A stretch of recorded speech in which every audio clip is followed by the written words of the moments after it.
When I bet, I like getting something back, even if I lose. That's why I bet with Fanatics Sportsbook. When I place a bet with them, I earn fan cash, win or lose. I can flip fan cash into bonus bets or use it for new team apparel on Fanatics.com. Download the Fanatics Sportsbook app and let the fan cash flow. Gambling problem? Call 1-800-GAMBLER. Connecticut residents call 888-789-7777. Massachusetts residents call 800-327-5050. New York residents call 877-8-HOPE-NY. Maryland residents visit mdgamblinghelp.org.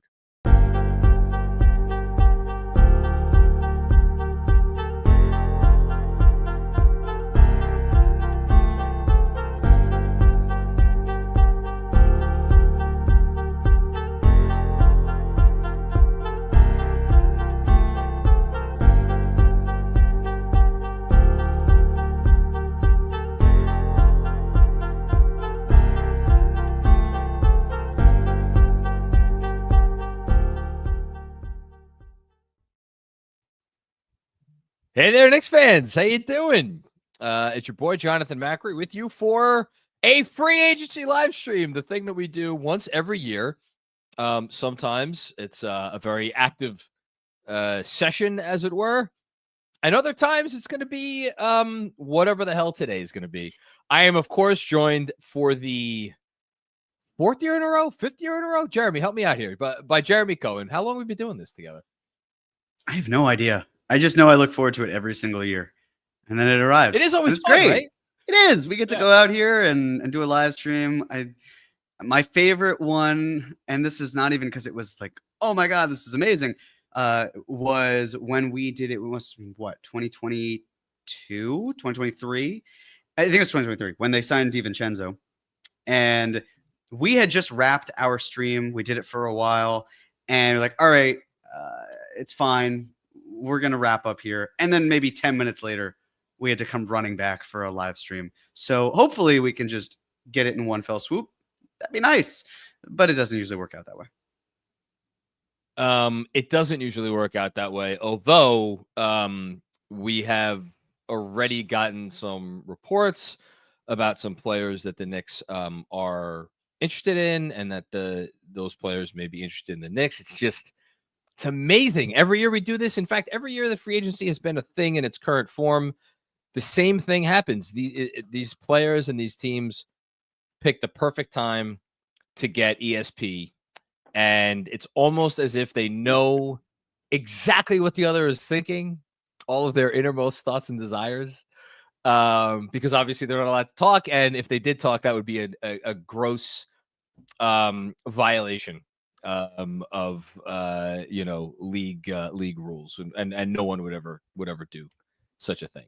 That's why, Jonathan, it's a good thing we have an organization of moral character like the Knicks, and they waited until the opening of free agency to talk to Jalen Brunson a couple of years ago. There was no communication whatsoever, and his family. No, he had a hard line. He's been open about this. Dad, I can't talk to you. Godfather Leon, who's the father of my agent, who Sam Rose may have had some input in other decisions the Knicks have made. No, doesn't matter. I am not talking to them until free agency opens. Did John freeze for you too? He Jeremy? did. I believe he. Okay. He'll be back in just a moment. It's because of the Tude. Yeah, Andrew, I told you to watch it. Yeah. We've been over this a lot, and yet here you are. So I apologize, folks, for the Tude. The Tude will never come back. For a moment, John just looked like he had a lot of cornbread, like a ton of it. His eyes just seemed very. You look like a koala a little bit there. I was I was channeling the Knicks here by going and switching my Wi-Fi at the last minute, because if I had gone into this free agency live stream on the correct Wi-Fi network in my house, I would be fully prepared. Just like if the Knicks were going into their free agency process with a head coach, they would be fully prepared. Alas, I have to do as my team does, which is why I was on the wrong Wi-Fi to start. All set. We're good to go. We're off and running, folks.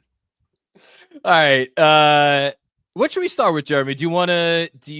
I mean, you talked about the LeBron stuff last night. since then, Brian Windhorst and his buddies on the Hoop Collective put out a podcast, and he's not the only one. There are others have kind of come out and said, like, don't be looking for a LeBron James trade. It's not going to happen. We could touch on that. We could talk about the names that have already been rumored in connection with the Knicks, and there's two prominent ones: Russell Westbrook and Jordan Clarkson. Interesting couple of names there in terms of what they have in common. I don't know. What do you think we should start with? You tell me. Let's start with the point guard position. Sure. And, yes, as you mentioned, Clarkson and Russ are two names that are being bandied about right now.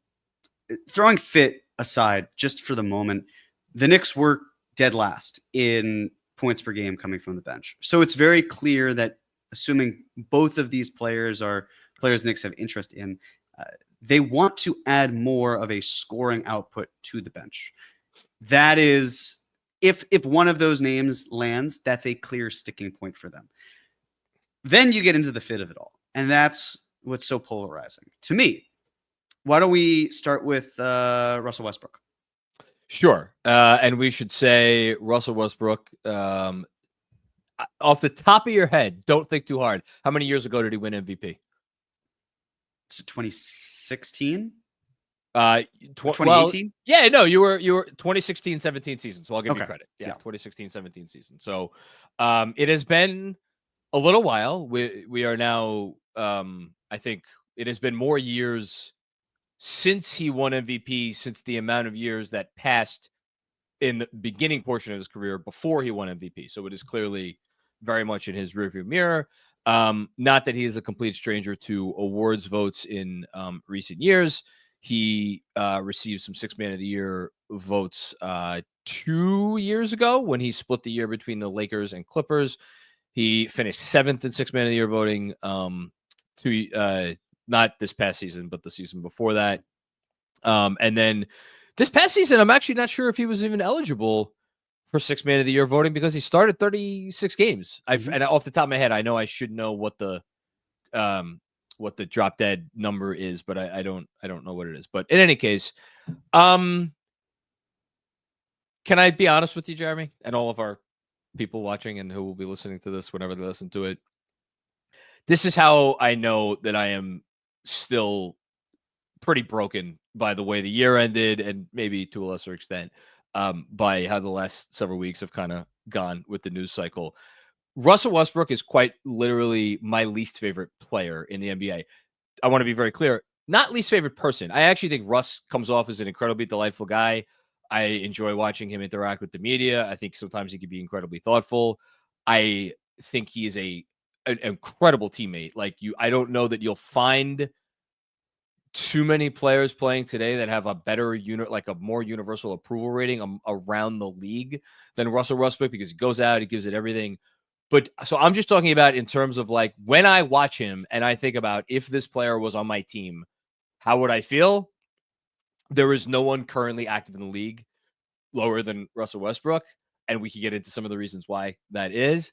But I'll just say, when the news hit a half hour or so ago that they were looking into signing him, I'm like, that's fine. I literally had no reaction. I'm like, sure, why not? Take a stab. Not that I don't care, but I'm like, it is what it is. I get it. I may not love it, but I get it. What do you get? I get what you just said, which is that they want to pop off the bench. And Jordan Clarkson would clearly give them the same. I think going for both of those guys would be more than a bit surprised. But going for one or the other, I get, because it is scoring pop off the bench.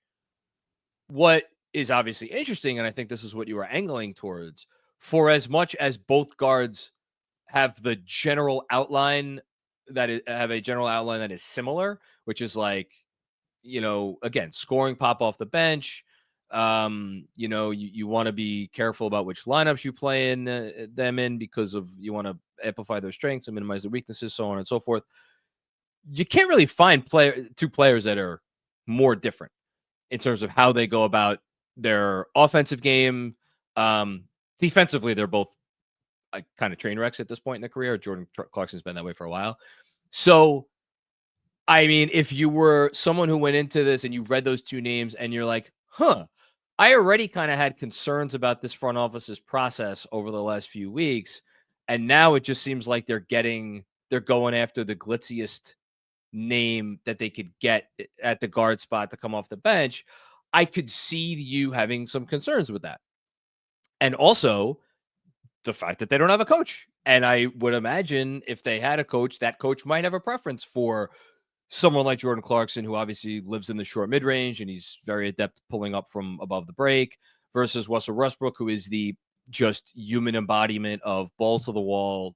You know, we go to 11. He'll win you games, he'll lose you games. The whole like very, very different in that sense. Get back to your original question. I get it because the front office, I think, pretty clearly feels like this team needs another guy who you could put the ball in their hands for stretches of a game and feel like something might happen. And the something is very different for these two players, but you could put the ball in Russell Westbrook's hands and he'll do some stuff. Same thing with Jordan Clarkson. Put the ball in Jordan Clarkson's hands, he'll do some stuff for you. Like, is it always going to be good? No. So again, I get it. Do you get it, Jeremy? Maybe that's the better question. I get it to a degree with Clarkson. I'm shaking my head, scratching my head at Russ. I mean, here's the thing with Clarkson, and even dating back to the time where his contract with Mitch was similar, and I don't believe that advocating purely for like the, hey, use Mitchell Robinson to get Clarkson, although Mitch had been missing time. It still felt a little fraud. It felt like it was something that probably shouldn't go down, just given where they're both at in their respective careers.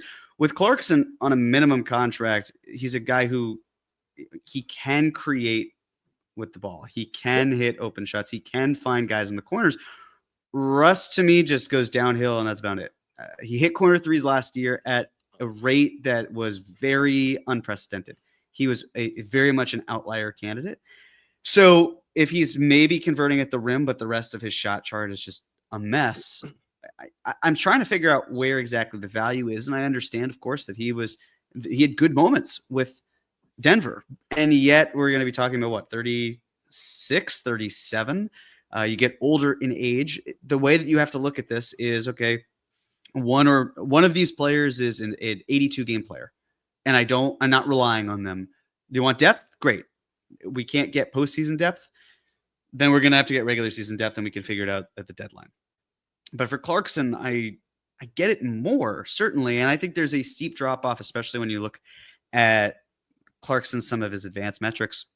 I also don't quite know how easy it is to evaluate Clarkson, considering he was on a team that's been actively trying to lose games for the last 3 years. So his value drops, really, but also the players he's played with have been far worse. And so I could talk myself into Clarkson because what he provides at least is a little bit more in line with what the Knicks can do, and that the talent around him, you would hope, buoys him a bit.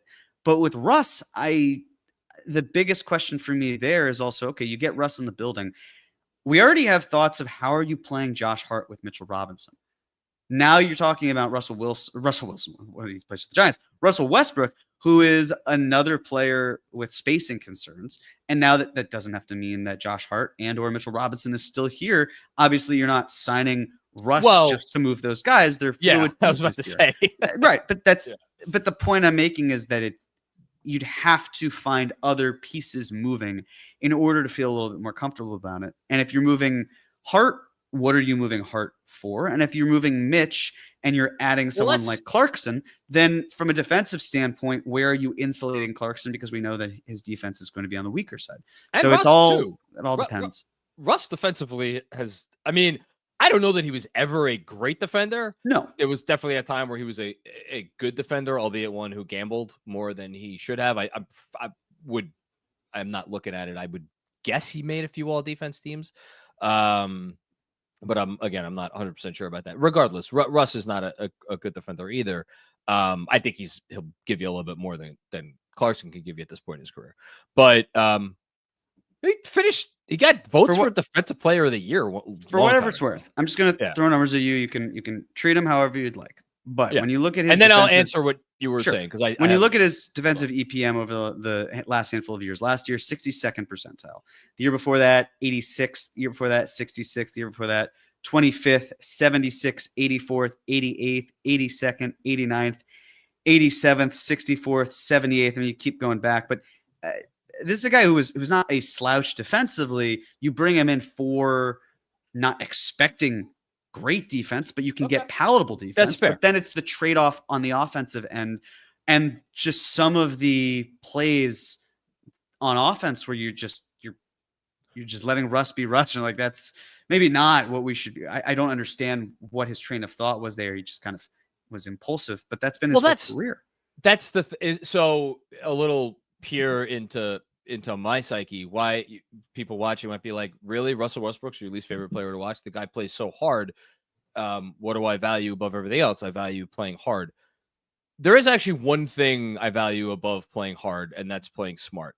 And I can't it physically makes me ill when I watch players do things that have there's like no rhyme or reason to why the player does the thing. And Russ does a lot of those sorts of things where he does it and you're like, why did he do that? I mean, like the missed bunnies at the rim and stuff like that. It's like, okay, it's annoying, but you get it. And then there's just like, why would you take that 18-footer there with, 17 seconds left on the clock?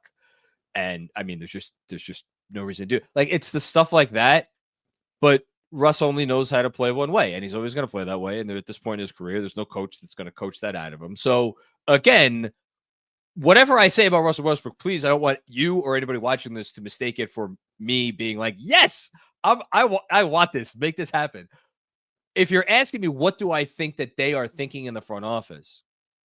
I think a couple things. One, I don't know how many Knicks fans out there believed that Tom Thibodeau firing was like strongly correlated with, or even, I don't know, it doesn't even have to go that far, but like a not insubstantial portion of it was correlated with, like never played 5 out and like, had Deuce McBride. Like, why not start Deuce McBride? Like, why are you playing Josh Hart all these minutes?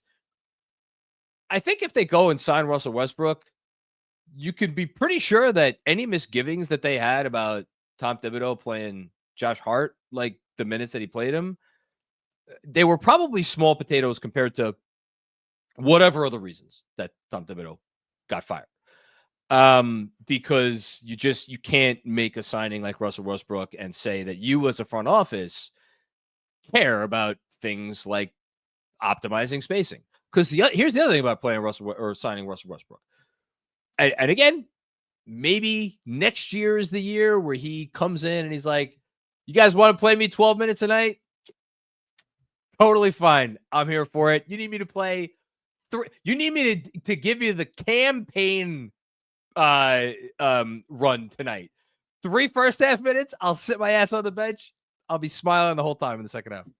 That's not Russell Westbrook. That's not going to happen. He averaged 27.9 minutes per game last year. His low total for over the course of a significant portion of or a total of for a whole season was with the Clippers 2 years ago. He averaged 22.5 minutes a game. My guess at this point would be he's a guy who's not going to sign with any team that tells him he's going to get less than 20 minutes a game. And I think I'm putting that number pretty low. So like, if you're playing Russell Westbrook 20 minutes a game, you are signing up for all that entails. And one of the things that does not necessarily entail is, again, premium spacing.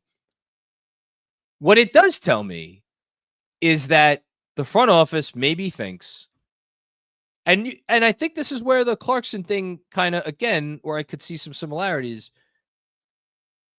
Maybe this locker room lacks some, or needs some shit to it. Did I use that phrase correctly? When you say somebody has some shit to them, like it means they're like You've heard that phrase, right? No, I have never not. heard this phrase before. This is a brand new time for me. So, you know, they're a dog. They're a dog. I'm familiar with that one. DAWG, dog. Correct. Yep. I correlate having some shit to you with you're a dog.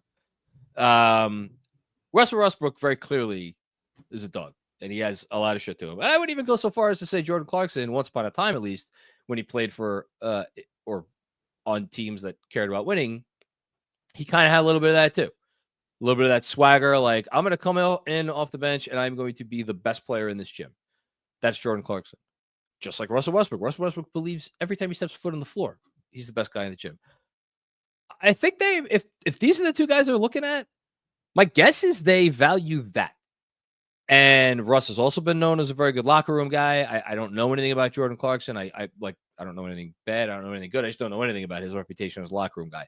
I know Russ's reputation as a locker room guy, which is that everybody swears by him. And we have on the record reporting about how PJ Tucker was brought in for just this reason. And then we have on the record quotes from PJ fucking Tucker talking about how, yeah, I came to this team and I was like, these guys don't talk at all. Literally, it's on the record. So I would think that that is another benefit that they think that they are would be getting from Russell Westbrook. As far as the basketball part of it, sometimes good things happen when Russ is on the court for you. Sometimes not so good things happen when Russ is on the court for you. And that's all there is to it. I don't know that there's anything else more to say, because what other conclusion are we supposed to reach from this rumor other than that they are very clearly valuing the things that we know Russ does bring, and they maybe don't care all that much about the things that we know that Russ brings that are not as good. First off, dogs do be shitting, so I agree with you there. That's dogs it have happens to them. I have a dog, I know. Mm-hmm, exactly. A lot of it has to depend on the other moves that they make, and I agree with you from the PJ Tucker clubhouse perspective. But you also don't need to go out and get someone who you feel, if you feel that they could be harmful on the court, just because they're a locker room presence. If you feel that's the case, can I ask? I want to follow up with a question on that. Well, it's wondering, number one, are they being harmful? And if the answer is yes, it's okay. Well, then why is it that they're being harmful? And can you cater to the harm that they can cause? And can you scheme around it? Every player has flaws, of course, even the best ones. But then it's still a matter of, why are you bringing them in to be a locker room presence? And they likely wouldn't be, to your point, where Russ has been playing significant minutes. So is this the point in his career where he's really just there to be the guy who fills the PJ Tucker role? I would imagine that if there's this much mutual, a mutual understanding, mutual interest, and we haven't reached 6 p.m. Eastern time for free agency, that's not the role. That is more of a, hey, it's mid-July, I haven't signed, I would welcome the opportunity to be a mentor. That is the type of role. That's not what this is. So that's why it keeps going to, are the Knicks really going to go about it this way? Or do they have other thoughts in mind and other machinations with the roster that would then impact Russ downstream? But to go back to the main point, Cameron Payne was a spark plug for them. They do not have someone in the backcourt who creates quite in a way where they feel comfortable with it. I think Deuce obviously has some on the or off the dribble abilities. Absolutely. A lot of what he's going to do will be hitting shots from the corner, hitting mid-range, some of it being pulling up, cleaning up some of the shot diet would help him as well. But I can see if Cameron Payne is not going to return here, and we haven't been expecting him to be back, it's a question of, okay, well, is Tyler Kolek prepared to fill that exact role, or is a different role? Or do you want multiple players to be able to do different things? Because at the end of the day, what probably would happen, at least I'd make a decent wager on this. And mind you, I'm not a good bettor, but let's pretend I am. BETTER, to be clear. Yeah, no, I'm far worse than that. It's what I would say is, okay, do you have versatility? How can you mix things up? How can you get different looks with your team? And yes, as Andrew's pointing out, Shams did tweet that Mike Brown will have a second meeting with the Knicks about the head coaching job. But it seems like it's happening. Why do you say that? I solo tweeted about it earlier today that it's Brown in the league. Someone, I apologize. I forget who it is. Andrew, Jeremy, if anybody out there remembers, there was another report out there that suggested that Brown was in the lead maybe from a few days ago, like 2 days ago. I'm blanking on who it was. And also, I mean, I have my own theories about why Brown would get the job over Taylor Jenkins, which I'll share at some point during this live stream. Curious timing, though, in my mind. Why? I mean, we're about to go to free agency, and we're seeing a Mike Brown information passed along. When again, I won't rule out Jason Kidd at this moment. Today's the deadline for his assistant coaches to be brought back. Yep. Just in the thought of, if I'm the Knicks, that's maybe something I'd want out there to say to Dallas, we really don't need Jason Kidd. We're fine. But still, if they want him, showing we've got some interest elsewhere. I'm just going to read the full tweet for people listening later. Sorry. My bad. Mike Brown, this is from Shams Charania. Mike Brown will have a second meeting with the New York Knicks for the head coaching job and has emerged as a strong candidate, sources tell ESPN. To John's point, I also saw Frank Isola earlier today say the same thing, that Mike Brown has emerged as a front runner, was the word he used for the Knicks head coaching job. So just real quick on the point that you were making about Russ and how it would be if it was a mid-July thing. I don't, my personal opinion, if you are a person on the roster who does not play, especially if you're a person on the roster, definitely if you don't play at all, but even maybe if you're like a token player, not a token player, but like you're not a hashtag meaningful part of the rotation, meaningful part of the team. I don't know that your quote unquote locker room impact can be such that it is, again, hashtag meaningfully difference making. And again, like Russ, if he's here, he's gonna play a real important role. Like he's not going to be the sort of guy that you talked about, a mid-July signing, like, hey, we got a spot on the bench for you, like come in and be a rah-rah guy. It's not what this would be. And if they went in that direction, again, it would tell me that they really felt like that was an important piece that was missing from the equation right now. And what else was I gonna? We were talking for 26 minutes and change. I'm happy you finally said the name Tyler Kolek, because I'm sure that the minute forget the Russ report, the minute the Jordan Clarkson report came out, Tyus Jones, who apparently Ian Begley has been talking about Tyus Jones for the last day or so. All of these, I'm sure there's a not insignificant subset of Knicks fans who were screaming at the top of their lungs, Tyler Kolek. Tyler Kolek's right here. You just drafted him. You spent more money than any team in the history of the league signing him to a contract as a second-round pick. Like, what are we doing here? He looked good last year. Again, actions over words. The fact that they're looking in all these directions would seem to mean that they do not feel that they could rely on Tyler Kolek as a primary backup. I don't know how else to say that. Well, it's the scoring, isn't it? I mean, when you think of Clarkson, when you think of Russ, it's the scoring factor as opposed to a table setter. But then there's also the thought of, are they looking to move Tyler Kolek? If there is a world where he's no longer here, is he part of it? Well, it wouldn't be his salary alone, but is it part of him going out and aggregating salary?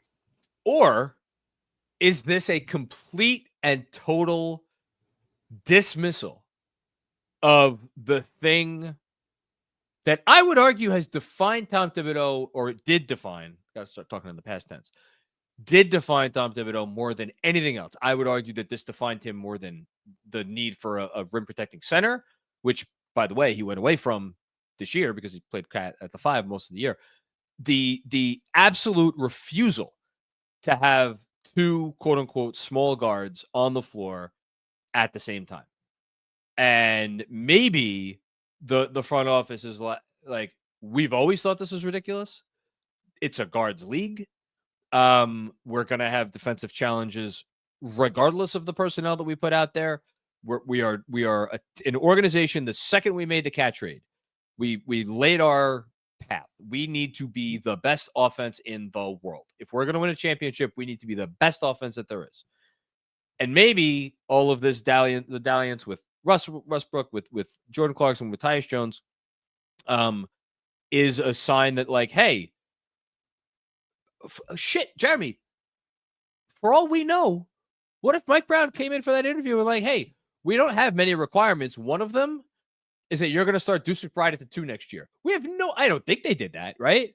But they may have very strongly suggested, like, hey, we have suspicions that Deuce McBride, maybe he could be more than a 6-man off the bench. Maybe he could actually start at the 2.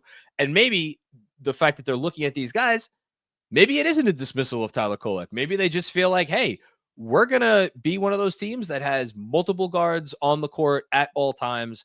And by the way, that might be the best use of our resources, because if we go in that route and you start Mikal Bridges at the 3 and you start OG Anunoby at the 4, well, then guess what? Josh Hart, he's your super 6-man. He's filling in at the 3. He's filling in at the 4, whatever else there is. Maybe that's it. I think that's honestly, that might be as likely as anything. You're saying Hart and Russ, or just in general? Just the general notion that they feel like just because Jalen Brunson is like a massive part of this team does not mean that they cannot have multiple other guards play key roles in the rotation. Sure. That's it. Yeah, I don't think it's to be ruled out. I mean, that's the other thing. We can talk about coaching. We can talk about the impact of not having a coach. We also know that the front office is going to move similarly to how baseball has been moving, which is that the front office dictates a lot of what's going to occur. And the coaching is important too, of course, but a lot of it's going to be meshing with the players on more of a personal level. Maybe it was that, and we're not in that locker room, so it's hard for us to know what went on with the Tibbs locker room. But the point being, the consternation in terms of, well, what if this coach, like, how are you finding these players and you don't have a coach? What if the coach doesn't want this or that? It's possible they've talked about certain options with coaches. And if the coaches have said, I would feel comfortable playing with this or coaching this player, or I wouldn't feel comfortable coaching that player. That's one option. Another option is simply that the front office has a vision and they look to the coach to execute that vision. And you'd want some sort of collaboration, but you probably also wouldn't bring in someone who is so chaotic. That being said, for me, if I am the coach, as someone who understands Russ and doesn't dislike him quite to the level that you do, but also sees his limitations as kneecapping in ways when you look at this roster, I might be a little bit apprehensive. But then it also comes down to who are the other players on my team, and that's where I keep going to, and why I keep trying to figure out: is it merely that they like Russ, or is it that they like Russ under the condition that this were to happen? What is this? I don't know. That's to be determined. You seem very focused.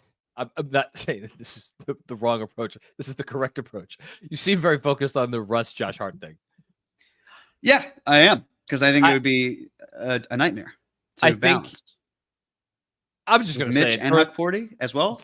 We don't. I mean, but again, we don't know. Are they planning on? My guess is that they are planning on next season having Cat as the starting 5 and Mitch coming off the bench. That is my guess, and I would suggest that there is already evidence for that guess in the fact that we have not heard them. Well, actually, no, there isn't, because we did hear them associated with Nick Richards. So if you bring in a Nick Richards and you don't trade Mitchell Robinson, then that's more an indication that you're probably going to start Mitch. Unless the Nick Richards report was less on the Knicks' interest side and more on the Suns trying to leverage, hey, we want to move this player. and we knew that the Knicks had interest. We can bandy their name out because they don't really make sense You're right. as a suitor. So that's why when I saw that report, it's not about doubting the Also, legitimacy of the report. It was the questioning of, is this really a team that has interest when they already are talking about Cat and Mitch and Hukporty and Najee and anyone else who might be there? I'm just realizing, how would this Richards makes $5 million, right? Correct. So you'd have to then So- be moving either Precious Achiuwa and a sign and trade to a third team, or you would have to be moving Mitch out and getting Richards and someone else in the door. So it doesn't really. It's a lot of moving parts for a guy that. And again, if like, why is Phoenix looking to like dump Nick Richards after they paid, what did they pay, a couple second round picks or whatever they did for him last year? Yeah, I don't know. So again, I'm looking at this under the assumption that they want Cat to start at the 5 again, and then Mitch to back him up, and then Hukporty's like kind of waiting in the wings. But then do you have Hart starting? I don't know. I think Okay. I think So if you don't have Hart starting, he's off the bench. Yeah. And if With you also Russ. have, so now we have Russ, Hart, and Mitch together. and Mitch. Here's the thing. I don't think in the regular season I honestly don't think anything matters in the regular season. I think this team is at the point where they are going to talent their way to 50 whatever wins. And the thing with Russ, which is why it's kind of ironic that he'd be coming here the year after Tibbs is fired, is Russ plays every game like it's Game 7 of the NBA Finals, which is how Tibbs loves all of his players to play, or wishes all of his players to play. That's why he's coach's dream, because every coach deep down wants all of their players to play that way all the time. And I think because you have that guy coming in a million miles an hour, it can kind of overcome a lot of the Russ stuff that is less good. And by the way, Josh Hart is another guy who kind of comes in and has a bit of Russell Westbrook to him. I think if you get those guys on the floor together, I actually think, again, in the regular season against regular season defenses that have not had time to game plan for you, I think they would be fine on sheer energy and the offensive rebounding rate. If you had Mitchell Robinson, Josh Hart, and Russell Westbrook on the floor at the same time, you would. What did Shenjun and Steven Adams, what was their offensive rebounding rate when they shared the floor last year? It was like something like 40% or some obscene number. That trio would beat that by 10%. Like it would be prolific. The playoffs, obviously, is where you have, that's a different story. And again, if you are one who was already inclined to be a little bit leery about where the front office's thought process is right now, if the only thing that matters with this team is winning a title, you do need to forecast forward at okay, what is this going to look like in the Eastern Conference Finals? God forbid, in the NBA Finals. Mhm. When these teams are ready for this and are going to be able to exploit every mismatch or every advantage you give them. I don't have an answer for you because there is no answer. It's not going to be that tenable. That said, Nuggets took the Thunder to Game 7. I understand Russ was playing with pretty decent ball player in that series, and he also had a lot of shooting to work with. Yeah, I don't know. I don't have a great answer for you. It feels like you're talking yourself into Russell Westbrook. I'll talk myself into whatever they do at this point. I mean, here's the thing. Russell Westbrook, there are a lot of things that he does that help you win games. There's a reason why Nikola Jokic was like, go get me that guy. I want to play with that guy, coaches love him. Players love him. The whole thing. As a fan, I think there are those fans who do still love him for all the obvious reasons, because he, again, balls to the wall, the whole thing. And then there are fans like me who are just like, listen, if you're more like me, you're just gonna have to learn to swallow the bad stuff and move on to the next play, because it's gonna happen. I guess should I be getting mad at I guess I should be getting mad at the front office that they're even thinking about this, right? That would be the appropriate response. No, I mean, I'm going to judge them based on the moves that are made. To just first and foremost, like we can talk about the reports and what's out there, but it's not even. I'm not even saying the reports aren't true, right? But there are also times where it's like, okay, where's the reporting coming from? What's there? I will react to by the end of the day or tomorrow or whatever it is. Who is signed by the Knicks? All of that. That's where I'll be. But in terms of the it's about the ceiling. If next year, if we keep saying this is about a championship, this is about getting the Eastern Conference Finals in a weak year, I want to see players who make the most amount of sense for 82 games and help the players I know I can rely on come playoff time be a bit more rested, be a bit more synergized, and still flow within the offense. That's what I care about. And that's where my concern with Russ comes into, which is then, okay, come playoff time, you don't have to play him. Sure, absolutely. But you want to have tried out so many different things during the regular season that you are prepared entirely for the playoffs so that when the playoffs come, you're not doing anything new. And that's why essentially rehearsing for all of your scenarios to then put the best ones forward when you have the playoffs, I feel that's an important aspect. And I don't think Russ accomplishes that. I have nothing to add.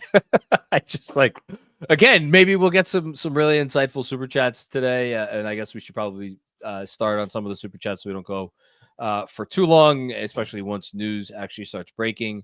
But for right now, we have a very quick word, just as my younger daughter enters the room, perfect timing, from our friends at Cornbread. Yes, shout out to Cornbread. If life has been a little crazy lately, I don't know, you're in the middle of moving.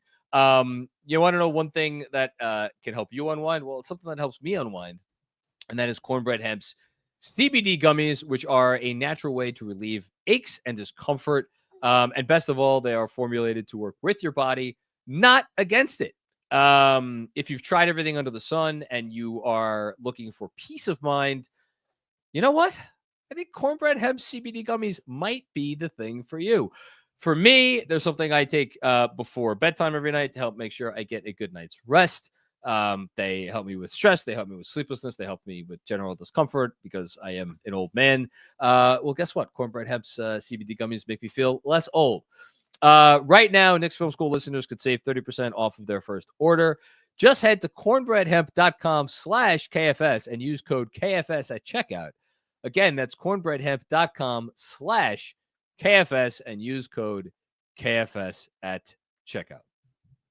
Okay. Shout out to Cornbread. We're going to let her co-host with you the rest of the live stream. For those listening right now, John's youngest daughter is on screen with him. She has, what do you have with you there, Izzy?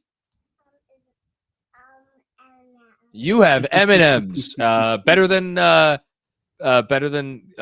Gummies are for Daddy, and the M&Ms are for Izzy. Oh dear. And Daddy. Yes. Also. Yes. So, do you think the Knicks should sign Russell Westbrook? Yes or no? Yeah. Yeah. Why? Because? I think that's their reasoning too. Ask her if she is worried about Cat's pick and roll defense. Do you think that Russell Westbrook will help fully actualize Karl Anthony Towns on the offensive end of the floor? Is he? Yeah. All right. Listen, she's spoken. This is excellent podcasting. We have an endorsement. Okay. We do. This is for Jeremy because the chat has told me they announced the numbers for next year. Yes. So I will kind of give you the floor here as I also take this off the screen. So yes, they have announced if you want to read the tweet, I'll make it bigger too. That's what someone said. Yeah. Sure. Go ahead. All you. Okay. This is Bobby Marks tweeting out about the salary cap figures for the upcoming season. It's a 10% growth. The salary cap's $154.6 million. The luxury tax is $107.9. First apron's $195.9. Second apron is $207.8. And if you are a Knicks fan listening to this, you care about the $5,685,000 taxpayer mid-level exceptions. These are the same numbers I've been working off of. So if you have seen any of the work that we've done earlier this offseason, then nothing needs to change. There you go. I love it. So I was told in the chat to put this up there to go over it with Jeremy. Thank you, chat. Couple things from Ian Bagley, who's shout out to Ian, who's doing the putback right now. Don't go anywhere. But anyway, regarding Russell Westbrook, Westbrook would listen with intent to possibly come here. I know that he's interested. We'll see where that shakes out because he will have plenty of suitors. And then in regards to the coaching search, I'm curious, as Ian, I'm curious to see if Taylor Jenkins gets a second interview. I hadn't heard as much support or enthusiasm for Jenkins as I had for Brown in that interview process the first go round. So there you go. Thoughts? Well, if Ian's saying, for example, that Russ would be interested and perhaps the Knicks could be interested, does that change your perspective? Because you would, and we'll see what happens over the next, 9 to however many minutes. If we were talking about the reflection of the Knicks, if they're interested, but if they're not interested, what does that say about them? I don't think the people that have put it out there are. I trust the reporting enough to believe that there is at least some level of mutual interest. It would make me feel better if I guess if I knew from their perspective that it was a backup plan.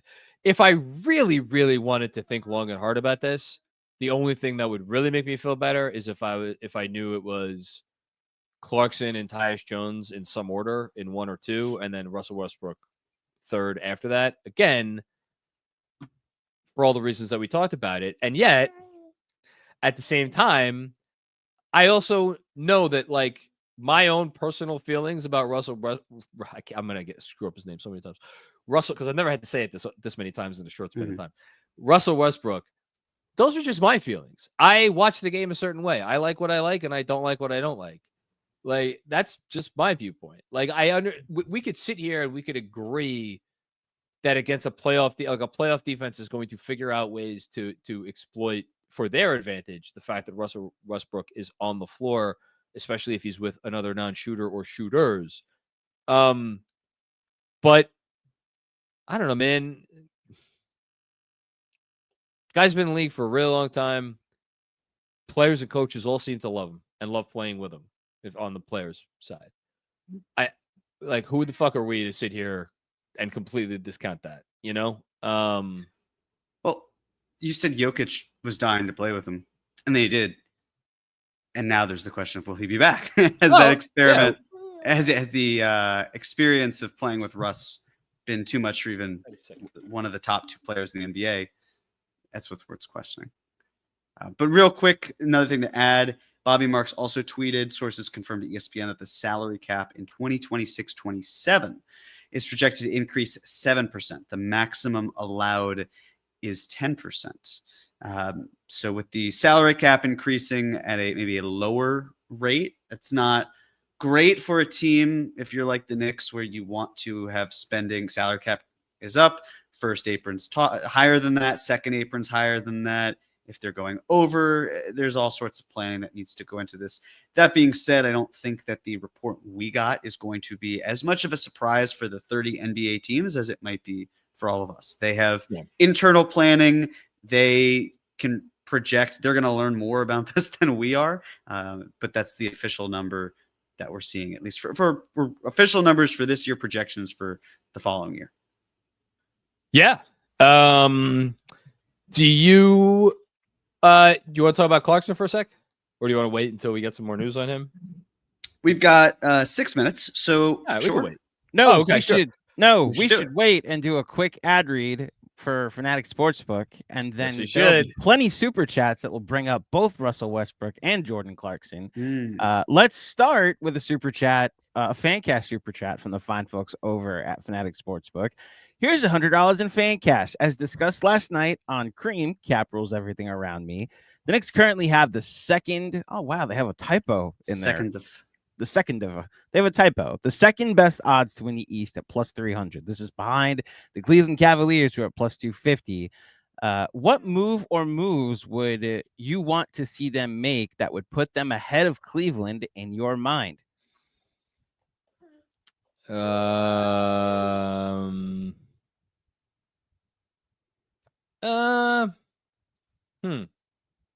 Jeremy, do you have one? Sign Russ, clone him 3 times, and then sign the 3 clones. And you just got 4 Russes and Hart playing at the same time. And then no one's going to out chaos you. And that's a simple solution. I'm not going to get what I want, but I'll say it anyway.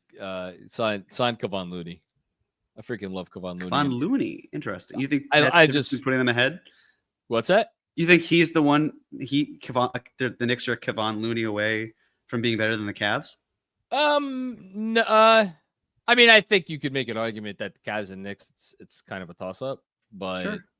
I just like Kevon Looney, and as opposed to Russ, who I would very much not maybe enjoy watching him play. I just love Kevon Looney, and I would love to watch him every night. So, just for purely selfish reasons, I would love to see them sign Kevon Looney. But that's I will, joking aside, go with if I'm not looking at the free agency market and the draft is behind me, it means I have to go through the trade market. I would look to find a starting caliber or at least high rotation guard, but it probably means I have to move someone, which in this case would be Mitch from the salary perspective. I'd find a way to use Huck Porty and any free agent 5 to plug up the minutes and balance out my roster that way. The 5 I'd want is someone who can still defend the rim at a high level. You know, if it can be an Al Horford type, he's a little older. That's why I'm a little concerned. If you can find a way to get an Isaiah Jackson, but he had the qualifying offer, so he's restricted, so that's probably not going to happen. It's not really going to be a Clint Capella. He's a little bit more washed compared to where he was a few years ago. So it's not the easiest, but I think if you found something in Huck Porty, it's a bit of a gamble, but you're balancing out at least with your roster. So that's what I would say in terms of find someone who can create more with the ball and play 25 plus minutes a game. Also, who may not be as injury prone. I dig it. All right. Andrew, you mentioned Super Chats. Are we going to get started on Super Chats now? We will, as soon as I finish with the ad read. Thank you, everybody, for tuning in. Earn up to 10% back on your bets, win or lose. Use Fan Cash on Team Gear on Fanatics.com or bonus bets and profit boosts in Fanatics Sportsbook app. Gambling problem, call 1-800-GAMBLER. Connecticut residents, call 888-789-777. Massachusetts residents, call 800-327-5050. New York residents, 877-8-HOPE-NY. Maryland residents, visit mdgamblinghelp.org. Would you guys like to take a super chat before it actually covers everything that you've talked about before the official start of free agency, which is in 2 minutes? Sure. At Ben Tauber, 5893. I hope I got that right. If they sign Russ and Clarkson, does that portend a Hart and or Deuce trade? If they sign Russ and Jordan Clarkson, that's the response. That's an evil laugh. Yeah. That is maniacal. I don't like one of those guys would have to be moving, right? Yes, but I'd be terrified in this case if it were the Deuce portion of it. I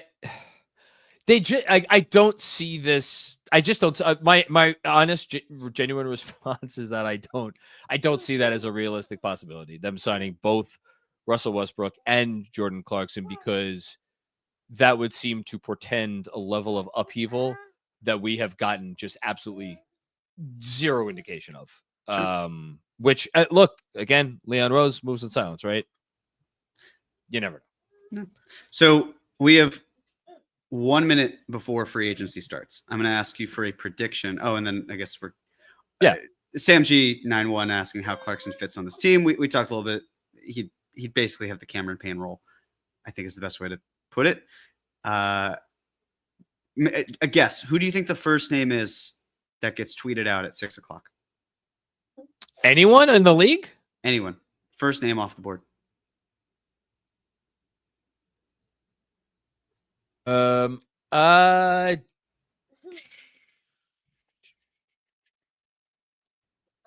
Dennis Schroeder. Okay. I'm going to go with Luke Cornett. I think he's going to do it a second time in like 4 years, 3 years. He was the first guy off the board before with Boston. So I think they're going to be quick. We'll see. Okay.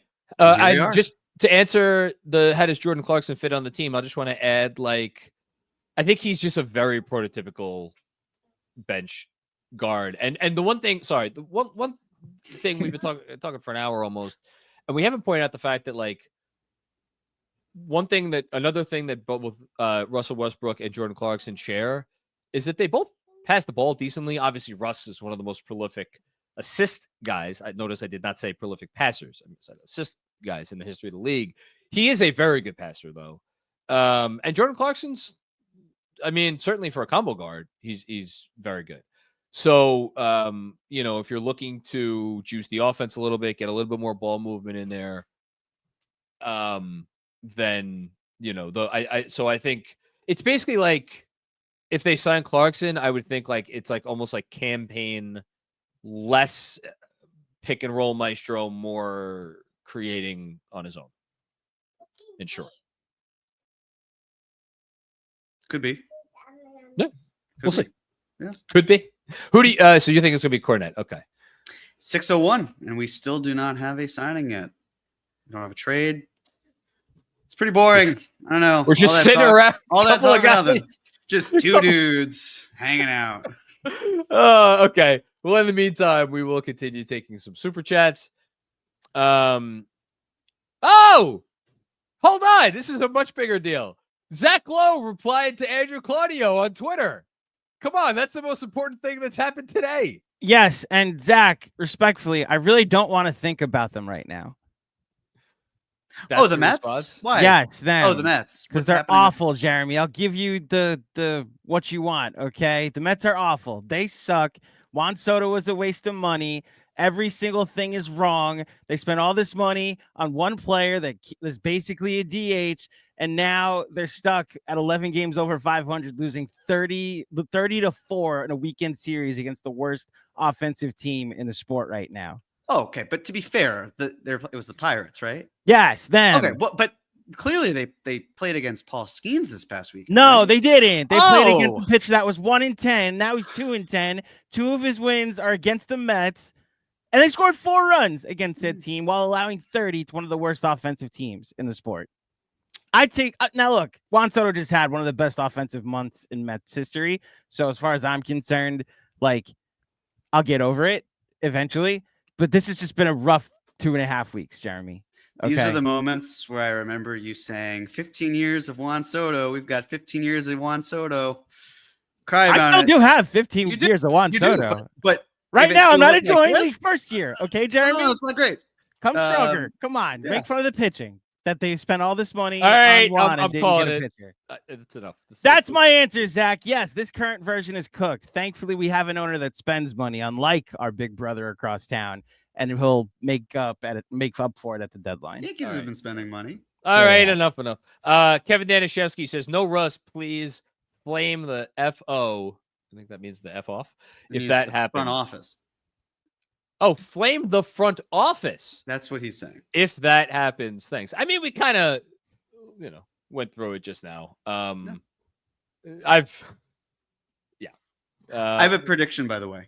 What's the prediction? So right now, 6:03. The only thing that really has come through is that the Jazz are guaranteeing Svi Mikhailuk.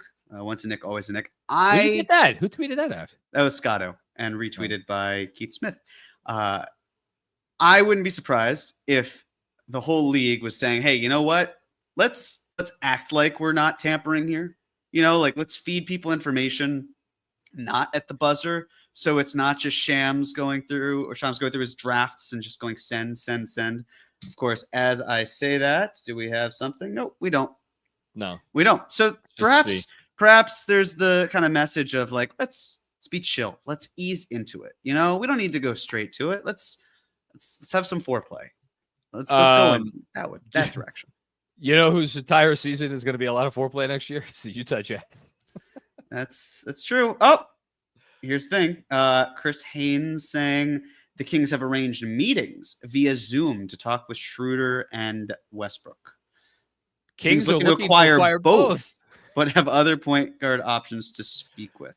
The Kings are going to collect all the point guards. Here we go. All right, let's do another super chat while we are waiting. J Mir 05. It's Jason Meredith. Oh, I don't know anybody's email addresses. You've only been doing this for 5 years. Yeah. Yeah, but I don't usually see. This Yes, is you I do. would argue this is the first time I've ever seen his whatever it is. It's fine. I'm a people person. That's the difference. The yin to my yang. That is the difference. This also, I don't think Jason M is Jason Meredith, right? Correct. Okay, so I don't know if this is Jason Meredith. Well, Turn the table. No, let's- Jeremy, let's- this is on me. Jeremy, this is on me because I messaged you last night when J Mir 05 gotcha. Maybe it's not sent Jason. in too. So Unless you're Jason, you're off the hook for now, John. You like people. unless for now. someone can confirm in the chat, that would be great. I love people so much. Even Russell Westbrook.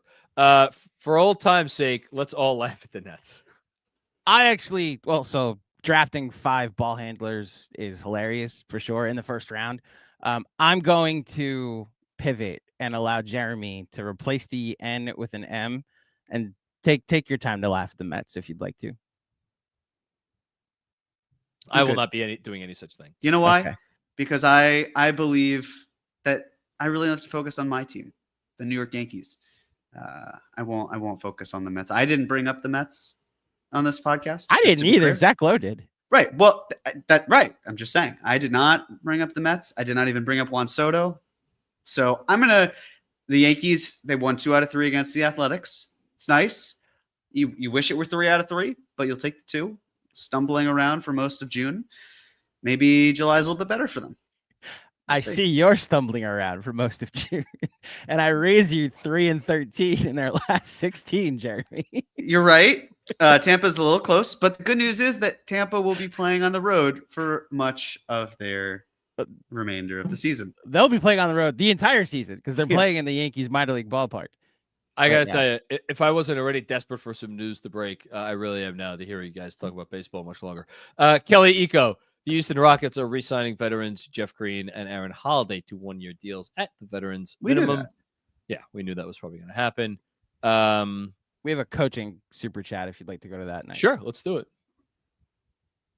John Leary, I got that name right. How you doing? Congrats on knowing how to say your own name, your own first name. You want a trophy for that one? Great.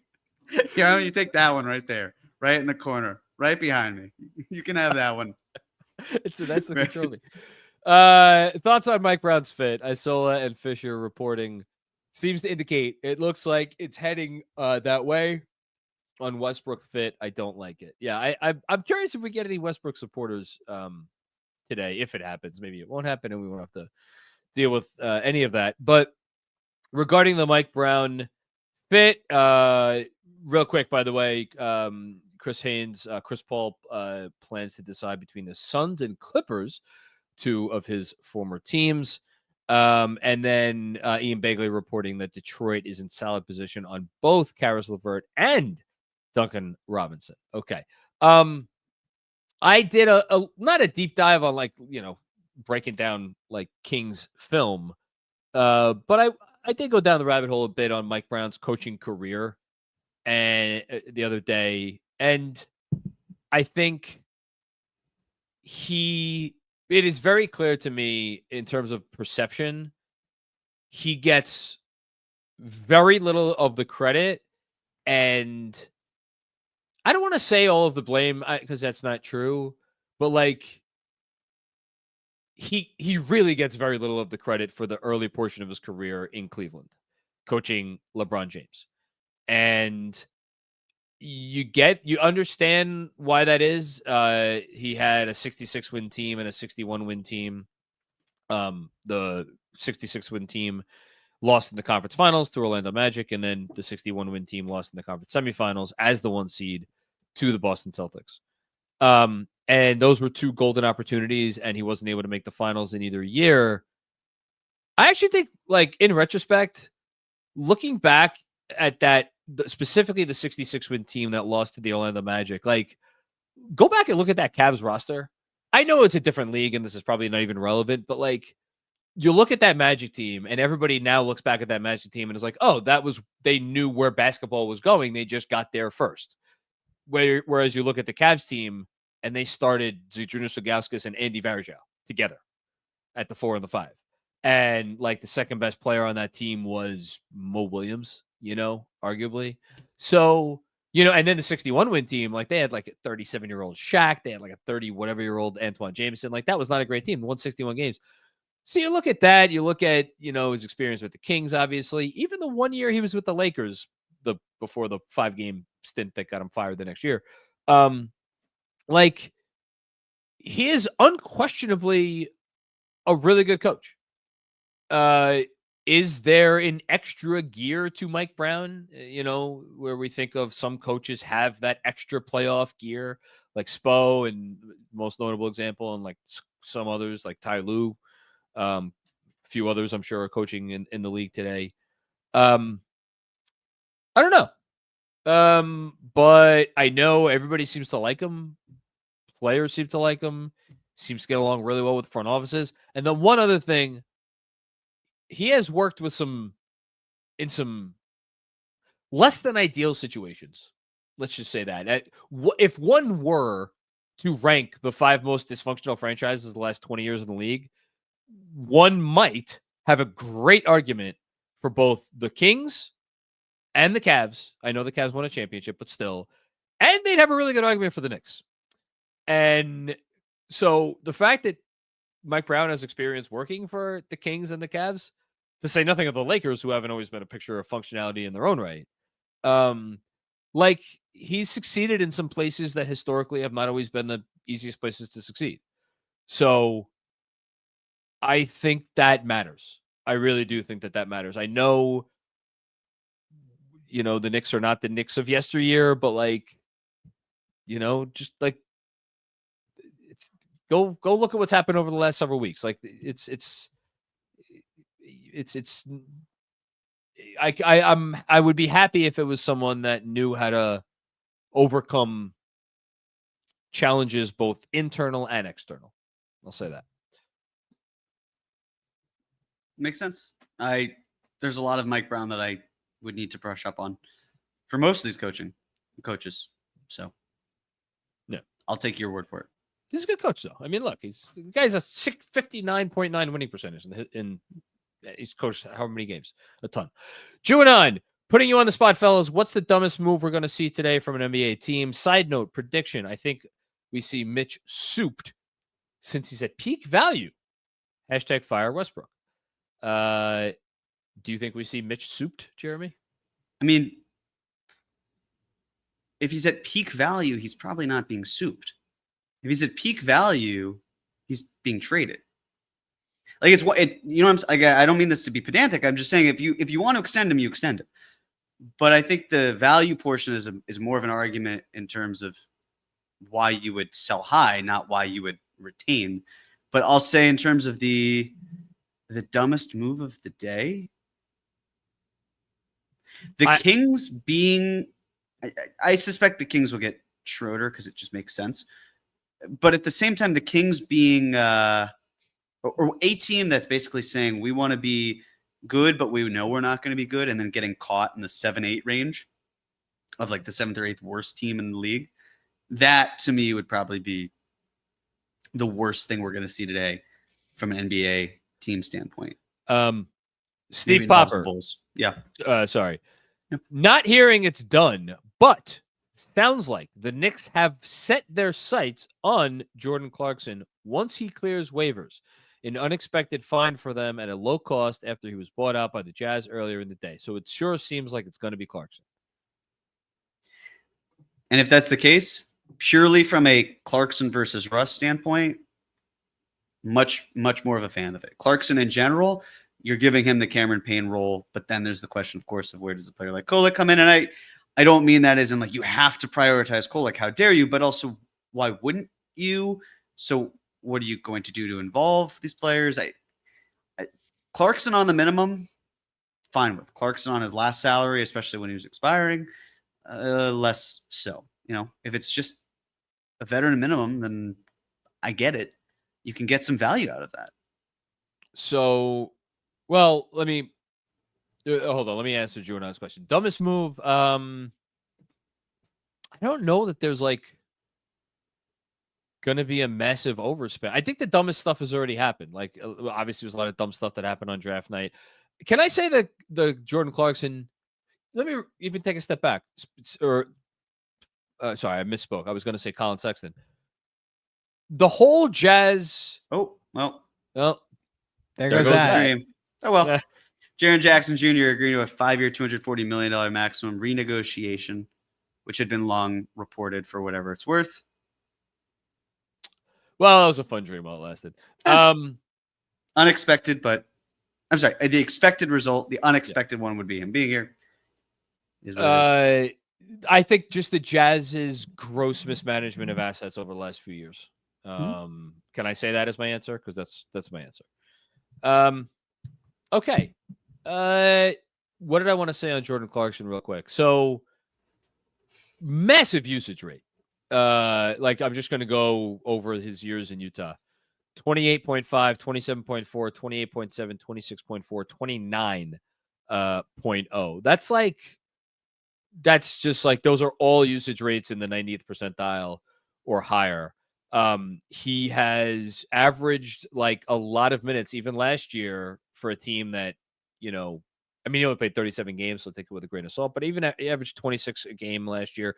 He averaged 30 minutes a game the year before that in the 2023-24 season. So he plays a lot, takes a ton of shots, and he passes it a lot. Assist rate 2 years ago, 24.7. Assist rate last year, 23.9. Those are that shows you basically that when he's in the game, he has the ball all the time, because if his usage rate is that high and his assist rate is that high, then he is monopolizing the offense, which, is that what they want? Do they want someone to come and monopolize the offense in the non-Brunson minutes? And also, I guess you could ask a even fairer question. If you're signing a Jordan Clarkson, would be shocked if they do not intend to play him at least some of the time with Jalen Brunson, which means you feel hey, maybe these guys can help each other out, and more specifically, maybe Jordan Clarkson's presence can make life a little bit easier for Jalen Brunson. But that would be my thought. Agreed. All right, Anthony Sixto, what's going on, Anthony? My takeaway today: Macri wants shit players. Claudio's attitude is out of control. So last night, whoa, relax. Apologies, Jeez, Jeremy. Let me come in a little less aggressive. Easy. So Jonathan, last night on Cat Rules Everything Around Me Cream, a show hosted by your friend Jeremy Cohen, that took place on our YouTube. We have a YouTube channel that other people contribute to every now and then. So I'm aware. So Thank you. Jeremy, last night he opened in a very Jeremy way, saying, "You all know why we're all here," and he teased that we're here to talk about. It was an obscure Houston transaction, I think. When everybody Robinson, it was Duncan Robinson. That's what it was. When clearly everybody was there to talk about LeBron James, and I jumped on screen just to give him a look, like I usually do when it's really, and it was for comedic purposes. And somebody commented that I have too much attitude, and then super chatted telling Drew to lose the tude. So that is the running bit that you're now informed on. So I apparently have too much of an attitude, Jonathan, and we need to. He checked out a while ago, so it's okay. No, I'm searching the interwebs for news. Gotcha. That we sorry if we don't have alerts or anything that tell us when news happens. I have alerts, but you never know. So you need to search the interwebs when someone's talking. Andrew, my attitude's too high. Sorry, lose the attitude. My bad. By all means, John, ignore me. No, I would never. I do. I want shit players. Andrew, what do you think? You want players with shit to them? Yes, I do. That's the I've heard the phrase for what it's worth. Maybe it's a generational thing. So it's not just me. Yeah, they're dogs, as they say. DAW. DWG.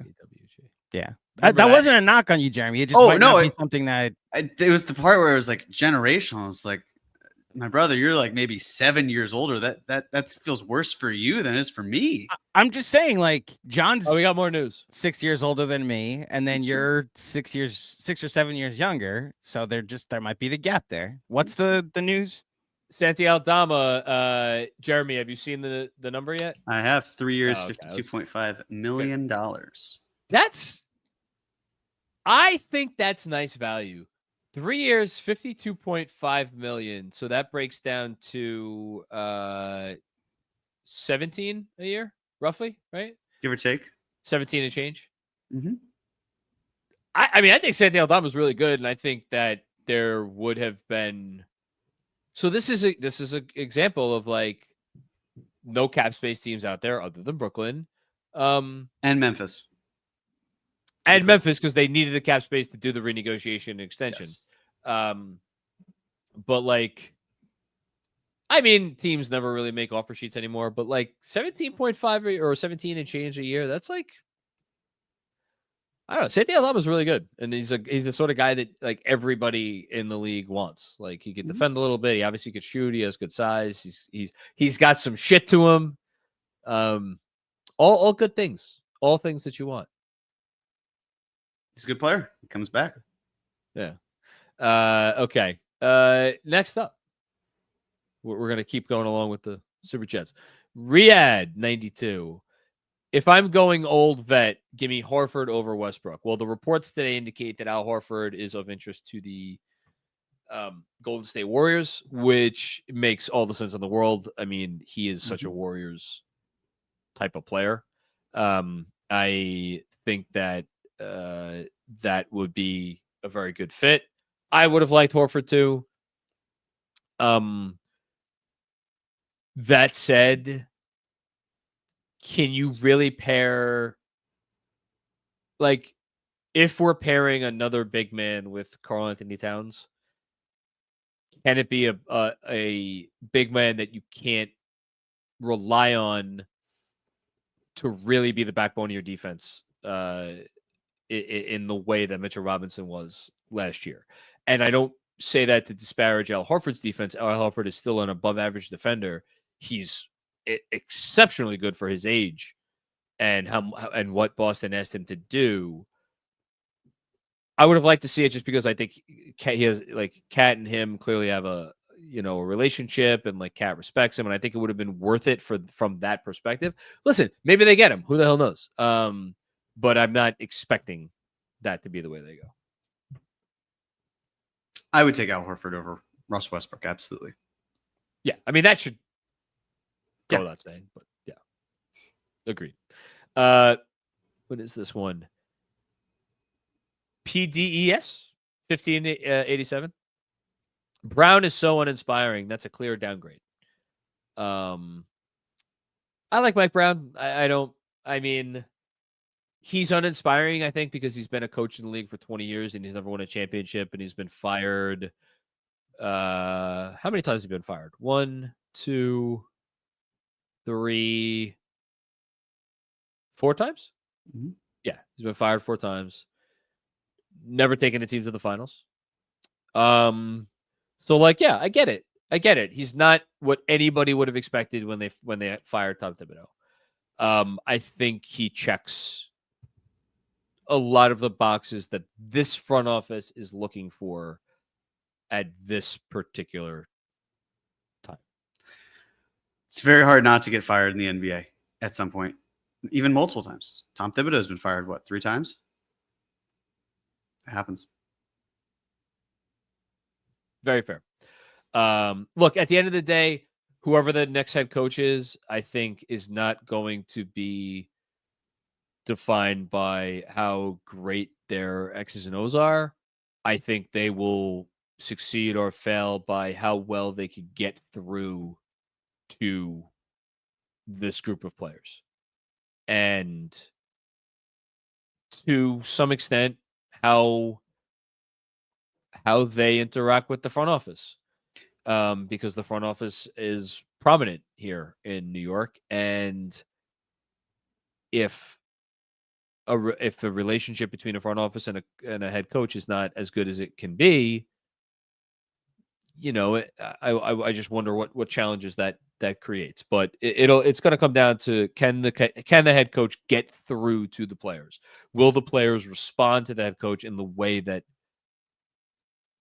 that he needs them to? And I do think Mike Brown has a pretty good track record of getting his players to respond to him. So if you're looking for a bright side to a guy that is anything but like a hotshot young candidate, I think that's where you're looking. The X's and O's will still matter significantly, though. Of course they will matter.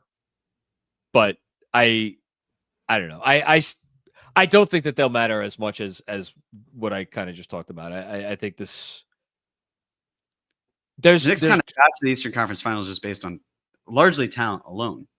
I don't know that I would agree with that, but I think the talent had a lot to do with it. I think also the character that the team had, was able to pull out at the most important moments, which is something that was very much a trait of their head coach. But they're like, can they retain that?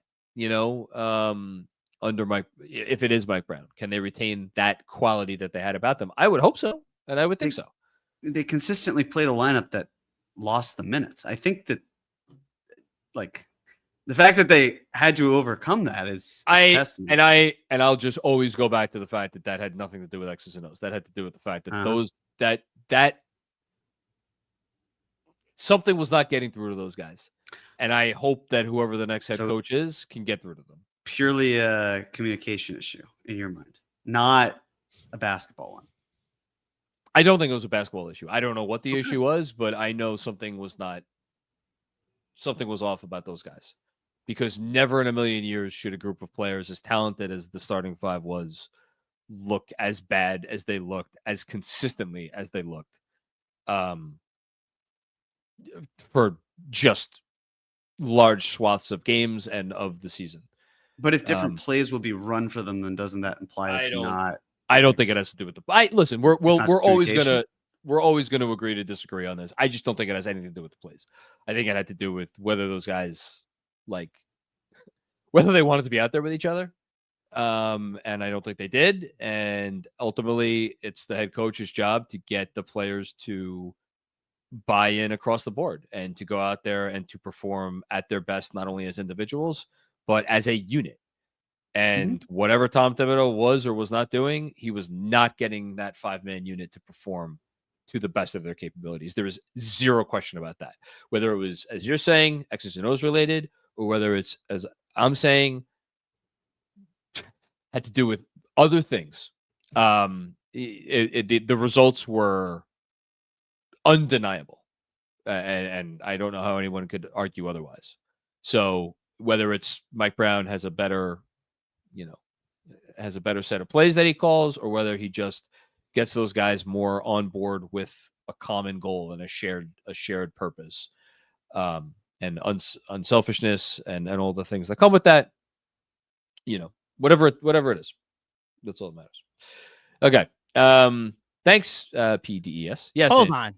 We're not done with him, Jeremy. So you don't know how anyone could argue otherwise while you're arguing otherwise. What am I arguing otherwise? Oh, I'm saying I don't know how anyone could argue that the starting five played up to their capabilities. So why didn't the head coach change it at any point in the season and try something else? That's completely valid.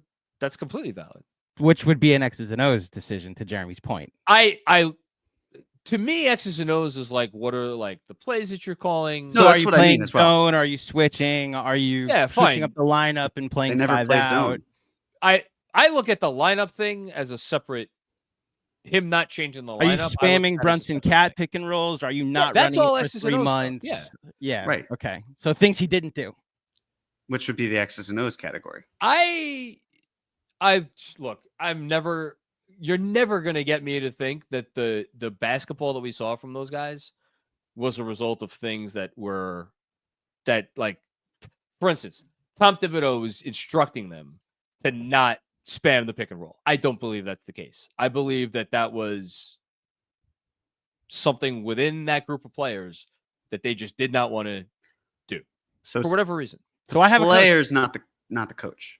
So this is why they haven't hired a coach yet, Jeremy, because they don't need a coach. Like Right. what the It's just coach says, communication. they just ignore. It's just communication. Fine. You know what? You guys, you're 100% right. Tom Thibodeau was the one being like, you know what, guys, don't run any more pick and roll. The thing that was working for us so well earlier in the year, stop doing that. It's not what we're saying though. Just to What be are clear. you saying? I'm genuinely confused. We're not saying that Tibbs instructed the players, hey, don't do this. It was perhaps the option that they just simply didn't do it. Yeah. Right. That's not a communication issue. That's X's and O's. That's a concern. I'm saying he could not get this group of players to fully buy in to whatever it was. But that he was relies doing. solely on communication, as we see Dorian Finney-Smith go to the Houston Rockets on a 4-year, $53 million deal. That's a good number. That is not a to me, again, it's not about communication. Because then you're saying, did he lose the locker room? Do you believe that Tom Thibodeau lost the locker room? I think the starting five or members of the starting five had things that were more important to them than buying into what the head coach wanted them to do. But then that implies the onus is again not on the coaching, but is purely on everyone but the coach. If you're the coach and your players are not buying into what you want them to do, that falls on your shoulders. It doesn't matter if they're out dealing drugs in the middle of the night. It literally means what they're doing, not responding to you. It doesn't matter. Your job as the head coach is to get the buy-in that you need to make your system work. And if you're not getting the buy-in that you need, and thus and it's clearly not happening, it's then on you to Andrew's point, say, all right, these guys, it ain't working together. I got to switch it up and I got to have a new lineup. Tom Thibodeau didn't do that either. He didn't do any of these things. But if you're asking me, strictly speaking, was it that it was Tom Thibodeau's inability or reluctance or whatever to call the proper plays that were going to bring the most out of the five men that shared the floor on the starting five? No, I do not believe that's where he fell short. I believe there was so much other bullshit going on that you couldn't even get to that point because those guys, when they were on the floor together, it just became so toxic. So, but then it extends to the players being toxic and the coach can't save the players. Is how you're framing it. It's exactly how I'm framing it. Okay. So, but you're boiling it down to a communication thing, which is getting I don't a think coach. it's just communication. I think So it's then what else is it other than communication? I don't know that it could be properly put under the umbrella of one word. I think there was a lot that I think it was a personality thing. I think there was resentment. I think there was egos. I think there was selfishness. I think there were and are cliques in that locker room. I think there were all the bullshit that typically pops up in workplaces when things go bad. Why is it that the X's and O's is not even under consideration? It's not that it's not under consideration. In order for X's and O's to work, regardless of who the head coach is that's drawing up the plays or what plays that they're drawing, you have to have buy-in. If you don't have buy-in, the X's and O's almost become irrelevant. But the buy-in implies I'm right, get on my page, get on my tempo. Yeah. And if you're not on my tempo, then you're lost. And then the Knicks are saying, well, the guy who's conducting this, it's his fault because the players won't buy into it. And I don't think that that's exactly. Okay, then we're agreeing to disagree. We literally just watched Rick Carlisle be flexible enough to match his scheme to what his personnel dictated.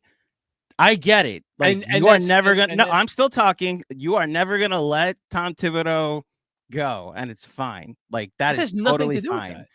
I think it is a little bit. It has nothing to do with Tom Thibodeau. You're still defending him after he hasn't had the job for a month, John. It has nothing to do with Tom Thibodeau. It has to do with the fact that whoever the head coach was going to be, the players didn't respond to the head coach. It happened to be Tom Thibodeau, but the players did not respond. Rick Carlisle. How can they? But again, I'm sorry. The coach, when they're winning, it's okay. Well, look at how he's able to take this ragtag group that can't win. Together. Hold on. I'm embellishing with the ragtag. All right. I'm just saying when they're excelling, this is not a great team, and the coaching has uplifted them to the point where they're able to win, even though it felt like they're playing with their hand behind their back. significantly, because if they don't like each other, then they're still being forced to play with each other, which again, you would hope that the coach says, hey, if this isn't working, let's switch it up. Let's not do this. And the only time he did that was when the Knicks were down 2 games to 1, 2 games to nothing, really, against Indiana. Out of desperation. Which, if you're prepared and if you're finding ways to get ahead of that, do you believe that the Pacers were a better team than the Knicks? Yes, I do. You do? Yes, absolutely. Why didn't you pick them to win the series? Because I learned something over the course of the series. I thought the Knicks, the talent would win out before the series, and the talent did not win out because they didn't play as a team. More talented than the Pacers, you're saying? Yes, and they did not play up to their talent. So why does they not make them better than the Pacers? You asked me which was the better team. The Pacers were the better team. The better team doesn't always have the best talent. The better team and the hotter team are also not the same thing. Look, what you're talking about Tom Thibodeau getting to a point of desperation and changing the starting 5 after being down 0-2 in the series, that is the perfect embodiment of Tom Thibodeau. Why? Because Tom Thibodeau, if you ask him to make a change, he's going to respond to you. Is the execution there? Is the effort there? And if it's like, no, the execution isn't there, or no, the effort isn't there. Oh, well, we're going to keep doing it until we get it right. After every game, this starting 5 fucked up again and again and again and again and again, I would bet any amount of money that Tom Thibodeau looked at the tape and say, oh, there's an execution issue, there's an execution issue, there's an execution issue, there's an effort issue, and so on and so forth. Until finally, he got to a point where he's like, well, I guess I have to finally give in, because the execution and the effort is never going to get better. So clearly he does have different rules for regular season versus playoffs. But generally speaking, he's always going to look at, is it the execution, is the effort? And if it's not there, then I'll make a change. He never got the execution / effort out of his starting 5 that he needed to get for it to be successful. He never got it. And he was waiting for it. And it never cost him his job. No, he never got it. If there's a classroom full of students that are not playing up to their highest level of ability, is it that the students aren't engaged, or is that perhaps the teacher needs to reevaluate how they go about it? And it's not purely from a communication standpoint. It could be from a teaching style. It could be from the exercises that they do. I could tell you, is it the students' fault? I could tell you, having been a teacher for 10 years, the way that you go about teaching is, and how you reach your students is without question more important. I have bear witness to some teachers that are not great when it comes to like content. And some of those same teachers are the best teachers that students have ever had. Why? Because those students will get on board because of how the teacher goes about their business. For whatever reason, this starting 5 never got on board with whatever Tom Thibodeau wanted them to do. And because of that, he doesn't have a job anymore. And who could argue against that? Who could like, what are you going to do? You're going to go run it back and hope that the starting 5 all of a sudden starts responding to him next year? That'd be the definition of insanity.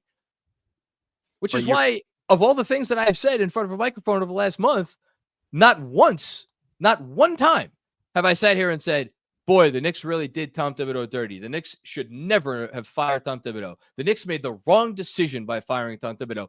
And to counter your point that you made a minute ago about me getting up here and saying yada, yada, yada about, look at what Tom Thibodeau did with this ragtag group of guys. Go find me the post game at any point in time over the last 3 years where I have opened talking about Tom Thibodeau and Tom Thibodeau being the reason the Knicks won. Tom Thibodeau's first year with the club, I talked till I was blue in the face about Tom Thibodeau doing the yeoman's work, bringing this band, as you said, ragtag bunch of losers, and making them a 41-win team.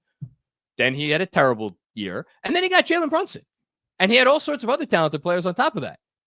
And there would certainly be times where super chatters would come on here and praise Tom Thibodeau, and I'd be like, yeah, he's doing a really nice job. But I let those people say that. I was not the one to sit up here. And Andrew, if I'm mischaracterizing the past, feel free to let me know. It's this I defended him when Sorry, people would. I defended him when people would say it's his fault that they are losing.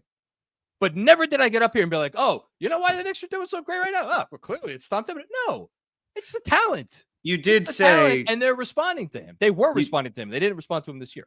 when we did our live stream, you did say Tom Thibodeau led them to the Eastern Conference Finals, and that's not factually incorrect, but it's a point. But it's how you view it. It's how you view it, because you're viewing it in a way that he's lifting them up and Okay. and creating it that way. As opposed to they made the Eastern Conference Finals despite him, I guess. Which a lot. I'm not saying you know it's what? A lot of despite people him. feel I'm that just way. saying you led with your protagonist. That's all.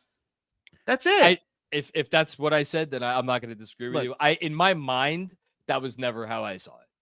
You know? To shoot Johnson bail here, that's a phrase from, I have no idea what generation that belongs to, but like, I also do agree there was something in the locker room. Jeremy, I know the three of us have all Yes. been informed about the conditions of the locker room that would have required someone with more people skills than Tibbs to probably get a point across or get more buy-in. So I do hear that point. I'm also just not outright dismissing that there wasn't other tactical things that a more creative head coach could have gone to potentially get more buy-in from the team. That's All right, what I'm keep saying go- as well. For what it's worth, I'm not dismissing that either. Oh, I then- don't believe it was the Then lead primary- with that this time. Next I don't time. believe And this it was- whole 20-minute thing wouldn't have I don't- happened. I don't believe it was the primary So driver of the issues. Primary driver of the issues. this is where I will go back to 15 minutes ago. I'll be Jonathan Macri. It had nothing to do, All right. John. That is an absolute. It had in comparison to the reasons why I think it did not work this year as well as it should have. I think it was lower. That was lower on the list for me. For others, it will be first on the list. For me, as far as how it didn't work, they were 6 wins away from a title. Like, this is where I actually think we should put more into context how this season went. They made it farther than they have in 25 years. I agree. Like, they could have gotten bounced by the Pistons, and that's how close the margin was. And it's why I wrestle with the decision to fire Tibbs, because what he did in the Celtics series should not be forgotten. His switching up of the defensive scheme and going to a thing that had them playing mental chess and checkers the entire first 2 games should be commended. What happened in the Pacers series was a lot of what we've seen all year. And the Pacers did that to every team they played, including the team that won the title. So it's why I think there is a middle ground we could go to where the absolutes are what drive some of us crazy, where it's like had nothing to do, that the X's and O's and the 5 out and the play-in zones. Like, no, if they just believed in the system, then everything would be fine. I think you have to be adaptable to what your personnel potentially forces you to adapt to. And he never did that. Can I clarify one thing? Yes. The reason why I said that, I shouldn't have said it. I shouldn't have phrased it in the way I said it. The reason where it was coming from, here's where it was coming from. If this year's team bought in and played with I don't know what word to use, selflessness, to pick one word, of the 23-24 team, I think there wouldn't have the exact same whatever you put under the X's and O's umbrella, the exact same everything that's under that umbrella. The Knicks are in the finals, and I would actually go so far as to say they win the championship. Well, we'll see if Mike Brown can get that out of them, which it seems like the Knicks are headed right now. And I'll be all for it because again, he gets buy-in. He does. We just can't keep reducing this to buy-in and communication, because it just. Jeremy, I don't think it does the conversation a justice. I think the conversation will always end this way, that the X's and O's don't matter as much to the buy-in, Jeremy. I think where you and I can discuss is like, well, Mike Brown will get them to buy into a more creative system that will potentially have everybody have more of a chance to share the rock. And if teams put a center on Josh Hart in January, it won't be, well, never that an adjustment is made, that potentially other adjustments that give different looks and force teams to guard them a different way will happen. This team needs a shakeup on offense. And it's not just the buy-in. They need a shakeup on offense. They need to change how they play on offense. the biggest Tom Thibodeau fan in the world would not mistake him for an offensively groundbreaking head coach. What he does is among the simplest, or how his offenses are among the simplest in the NBA. He also had top 5 offenses the last 2 years. They can not. Were they 5 this year or lower? They were 5 this year and they were 4 last year. Okay. But to the point of many, including many on this channel, like just because you do, you control all the controllables does not mean you cannot also have a more creative offensive approach. Mike Brown should do that, and that will matter. Again, though, I do not believe that will matter as much as whether he gets fired. I think we're now at the point of arguing the same thing, because we're arguing that the more creative system will get people to buy in better and more easier. That one that isn't just more catering to Brunson and more catering to that lets Josh Hart play all the minutes that he wants. Can I just add one little corollary there? Yes, and to clarify, the Knicks were 7th in offense last year, which actually is a point to you because he had 3 straight years of top 7 offenses. They were top 4 2 years ago. Hold on. The Knicks were 7th in offense last year? Last year, yes. This year they were 5th. Last year they were 7th. The year before that they were 3rd or 4th, depending on if. Oh, sorry. The year before, yes. Which is what I 4 to 7th. Yes, sorry, yes. I didn't. When you said last year, I thought you meant the first year of Jalen Brunson. They finished 4th. Last year, when everybody died midseason, they finished 7th. And this year, that was so awful, they finished 5th. I've already, in my mind, last year is the 24-25 season. Gotcha. Sorry, just very quickly, we've got some drama. Let's put a bow on it. Not on this drama, a different level of drama. Yeah.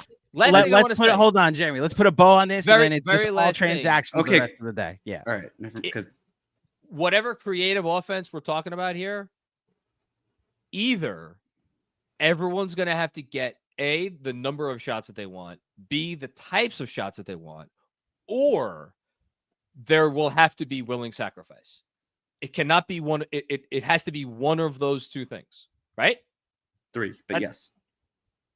Fine. One of those 3 things. It's fine. It's not in doubt. Sure. Yeah. Okay. That's all I'm saying. What's the drama? The drama is that we have a source off, which is that Shams is saying Jake LaRavia is going to the Lakers, and Chris Haynes said that LaRavia is signing with the Kings, re-signing. Which is where he finished the year. Correct. So seems like he's staying in California, but we'll see which team he is on. Well, someone's going to have to issue a retraction. Yes. So now I'm going to hand it off back to you guys and say Dorian Finney-Smith goes to the Rockets. Thoughts? Oh, great. I love it for the Rockets. Lakers now have access to the non-taxpayer mid-level. So that's $14.1 million. I would not have let him leave, but that's more than they could have given him, I believe.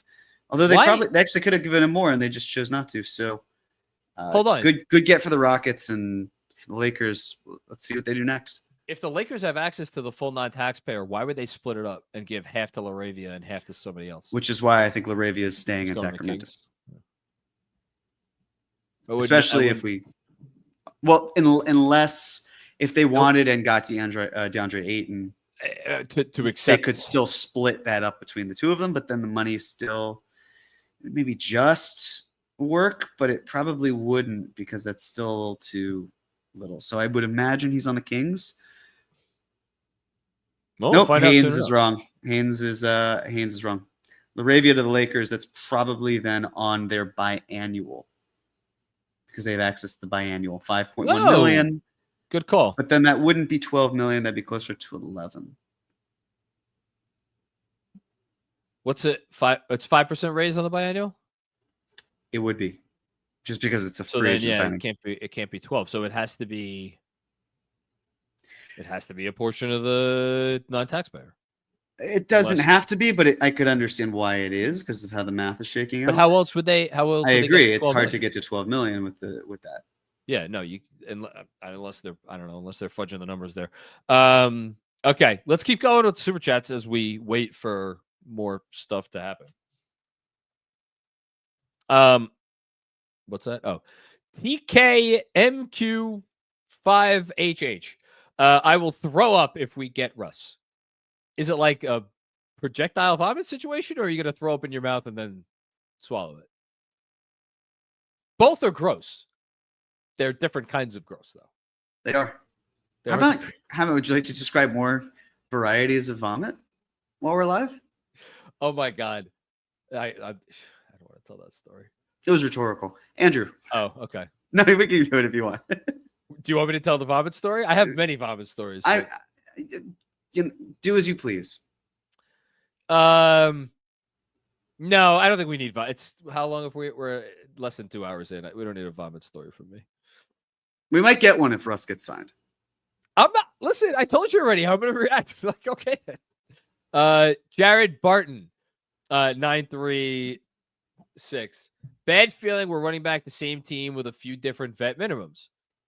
So why does that give you a bad feeling, Jared? Because, I mean, so it would seem like you did not think the coach was the primary problem, if this is your viewpoint, right? And I think what I've gathered just from trying to read like Substack comments over the last month, it's that there are a lot of people out there who were like you and like Andrew, critical of Tom Thibodeau to a reasonable degree. Not because I'll give you shit and I'll give Andrew shit, but like there's reasonable criticism of Tom Thibodeau, and then there's like the over the top stuff that I have no time for.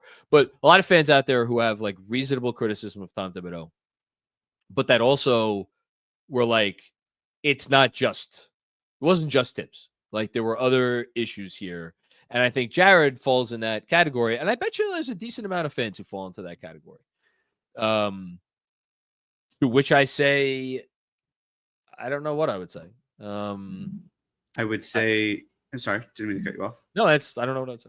I would say, is it possible that the coaching has opened the door for pessimism amongst fans because of how players were put in certain roles or didn't know their roles, especially with comments about not knowing roles afterwards? Perhaps with a coach with a different system and buy-in, as you mentioned, that we would be feeling less queasy about, or Jared or someone might be feeling less queasy about the idea of running it back. Also, newness is good. We like change. Change is good. It can happen. Change can be scary, but sometimes it's like, but that feeling of, okay, well, we know what the Knicks have here, but also how can a coach, who is a free agent to their own degree, unless you trade for a coach, in which case it's a trade, how does that person uplift and change what you have to make it feel less like it's a bad feeling? Jared, I'll just, I'm with you. I think I was looking for a little bit more of a shakeup. That said, I don't think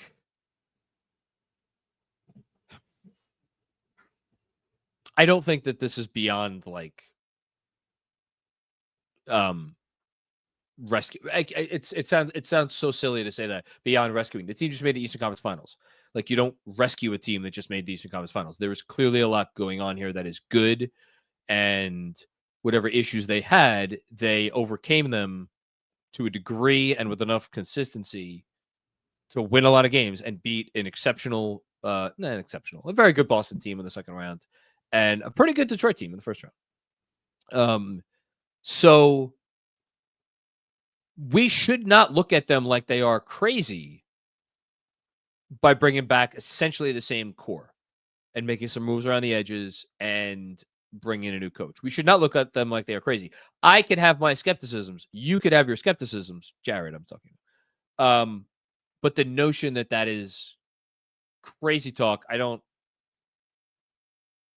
think that that's warranted, especially since like look, you tell me it's a GM's job to find this stuff, so it's not up to me to find. Like, but where is the major shakeup that makes sense? Like, yeah, I spent yesterday dreaming about LeBron James in a Knicks uniform. Even as I was doing it, I was like, this isn't very smart. He's a 41-year-old man or a 40-year-old man, whatever the hell he is. Like, is that really where you want them to be looking. Kevin Durant, right? They were like, thanks, but no thanks. There's just wasn't a whole lot out there. And then, by the way, we're talking about doing this live stream for almost 2 hours. We haven't mentioned the name Giannis Antetokounmpo yet. Now, Giannis Antetokounmpo is not going to get traded in the next 5 minutes or 5 days or probably 5 months. But it seems like the Knicks are one of a few teams that are monitoring that situation and that they may not be crazy to do so. So that probably has something to do with it. So let's just reset for a moment, and here's why. Since we started at 6 o'clock, this is what we have gotten in terms of reports. Jeff Green and Aaron Holiday coming back, which was already reported. We found out that Jaren Jackson Jr. was staying in Memphis. We found out, what else? Santi Aldama staying in Memphis as well. That Paul Reed is staying in Detroit. That Dorian Finney-Smith is signing in Houston, which is a deal the Knicks couldn't offer. And we found out Jake LaRavia as well as Cam Spencer. Jake LaRavia to the Lakers, Cam Spencer to the Grizzlies. That's it? I think so. That's it. That's it. Point being, the night is young. And Zach Lowe thinks the Mets are cooked. Which is still the most relevant thing that has happened today. Yep. Speaking of cooked, I'm actually taking off. I have to go pick up a wife I'm off to JFK. I've been acquired by that airport to go pick up a wife from a bachelor party. Congratulations. So I'm going to welcome to the proceedings, Mr. Kev Word in the building. What's up, Kev? Kev, how you doing? You wanna fight about Tibbs too? Yeah, sure. Tom Thibodeau. There you go. We got it all out. We got it all out. There we go. Jeremy, remember that time at the end of the Tibbs Fired live stream when he said he's done defending Tom Thibodeau forever? And then all of us were like, sure. Mm-hmm. You interrupted my eating a Hershey bar. Oh, I'm sorry you're eating into a microphone during a live stream. What? Listen, I gotta stay. I don't know. What? You don't have to tell me about the importance of eating, John. Trust me, I get it. Okay. Thank you, everybody, for tuning in. Please like, subscribe, all the above. And Kev, it is officially your show, sir. All right. How's it going? Do you want Russell Westbrook on the Knicks, Kev? I always had like a Westbrook gets a lot more hate than he deserves. Probably does. However, opinion on him. So like it's pretty much that. I mean, if we got him for the vet minimum, I wouldn't squabble too much unless the things that Jeremy was saying earlier do happen, which I don't think have to happen. But if they did happen, it would be like, that may not be ideal. Like, the Mitch, Josh Hart, Russell Westbrook lineup. Good Lord. Listen, it doesn't matter. It doesn't matter how often they would miss because they would just get all of their own misses. Oh boy, they would miss a lot. By the way, I just came back to say one more thing because I didn't jump up when Jeremy suggested that. You want me to start like longing for the days of Tom Thibodeau? Put out a Mitch, Josh Hart, Russell Westbrook lineup for extended minutes when you have all this data that says Cat cooks against the starters in the second unit. Okay. And just take away all the spacing. Like for watch, Deuce will play 8 minutes anyway as a result of that acquisition. You want me to go back to like, John, you were right. I miss Tibbs. Let that happen. Look, the whole conversation we just had has nothing to do with the Russell Westbrook and to a similar extent Josh Hart conversation, because it doesn't matter what coach coaches Josh Hart or Russell Westbrook. Any coach is going to look at those guys and be like, man, I got to find a way to get them on the court because they're both coaches' dreams. Which is why I'm praying the front office does not make sure we have both of them. I like the Jordan Clarkson signing. Okay, for real this time. Yeah. Take care, folks. All right. Have a safe trip to JFK. Hi, Andrew. What? I said goodbye to Andrew. Oh, okay. I said Goodbye, said farewell. Thank Goodbye, you. Jeremy. Let's go Mets. I said okay. Now I rescind, but that's okay. Let's keep going with super chats. I have no idea how many super chats we have. We have a lot or a little, but we'll keep it going. Bill Peterfriend, what's going on, Bill? How are you, man? Russ and Hart on the floor together would be a home builder stream. Look, Jeremy mentioned it before. Russell Westbrook from the corners last year, 42%, right? 42% from the corners. So that's something. And Josh Hart, in the playoffs, what did Josh Hart hit from 3 in the playoffs? I think he shot well from 3 in the playoffs, right? I can't recall. Hold on, I'm looking at. I got it right now. I got you. Can I run through the 3 seasons prior? 37%. 37% from 3 in the playoffs for Josh Hart. Okay. From the corners last year. I know Russell what they all are. 40. Oh, but others don't. So I want to emphasize this. News quick. Trey yes. Jones back to the Bulls. 320. Yes. So yes, 42% from the corners last year for Josh Hart. But the year before that, 28%. The year before that, 23%. The year before that, 27%. Barely shot any. Actually, I should say one of those years is combined with the Lakers. You got and the traded Clippers. mid-season. Yeah. Yeah. Is not a corner. He doesn't attempt a lot of corner threes, and he doesn't hit a lot of them. Yeah. That's not his game. But yes, Trey Jones back to the Bulls. But the other Jones brother, who maybe the Knicks might be interested in, is still available. So there you go. Thanks, Bill. Sergio Escobar, what's going on? Mike Brown, aka the lesser Tibbs. Tibbs available. Man, is this signing? If it is Mike Brown, is it really going to be this? Can only control what's in our control. Listen, if there's anyone in the world who has reason to bash the Mike Brown signing, I would argue it should be me. Like, obviously, I have a lot of loyalty to Tibbs. I have been openly skeptical and critical of this front office, more recently than ever before. And yet, like, I'll be honest, like, Mike Brown's a good coach. He's a good coach. He's always been a good coach. Is he a great coach? To the extent that there are how many great coaches in the league at any given time? Is he one of those select few? No, he's not. Does this team need a great coach to win the title? Or do they just need a different coach who is very good at the things that he is good at? And Mike Brown's going to have to be very good at particular things. So, D'Angelo Russell to the Mavericks. Well, that's been rumored for no surprise. A while. What is it? 2 years? 2 years, $13 million. That's the taxpayer mid-level exception. Taxpayer. All right. I wonder, did he get a player or team option on the second year? Is it fully guaranteed? So I'm curious about.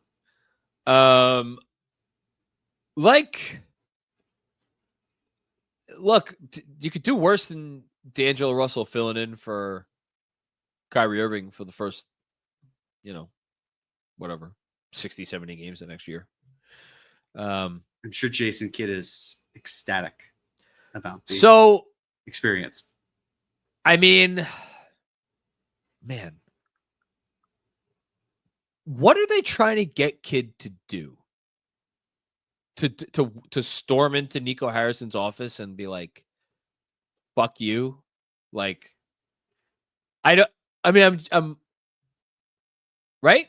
Isn't that what they're trying to get this? I've learned to stop trying to figure out what it is the Mavericks want to accomplish, because they're just several. The only move that has made clear-cut sense. I liked the Gafford extension, but it was probably drafting Cooper Flagg. I was about to say they were not going to do anything different. They were going to get cute with the pick. So the way they've been handling business has been a little perplexing. But D'Angelo Russell at this point is just, I don't see him as a starter on a talented team. And I understand that they have Anthony Davis and that they've got other talent there too. So maybe he's able to do it, but Cooper Flag's young. Rookies typically may not have the best impact, but perhaps Flag does. I just, to your point, he's holding Kyrie's seat warm until Kyrie Irving comes back. And at that point, Kyrie will be what, 33 years old? I mean, well, it's what condition is he in when he comes back? That'd be an interesting team to watch next year, though. No doubt about that. He'll be 34 when he comes back. Yeah, well, 34 off in ACL, right? Not ACL tear. Okay. Thanks, Sergio.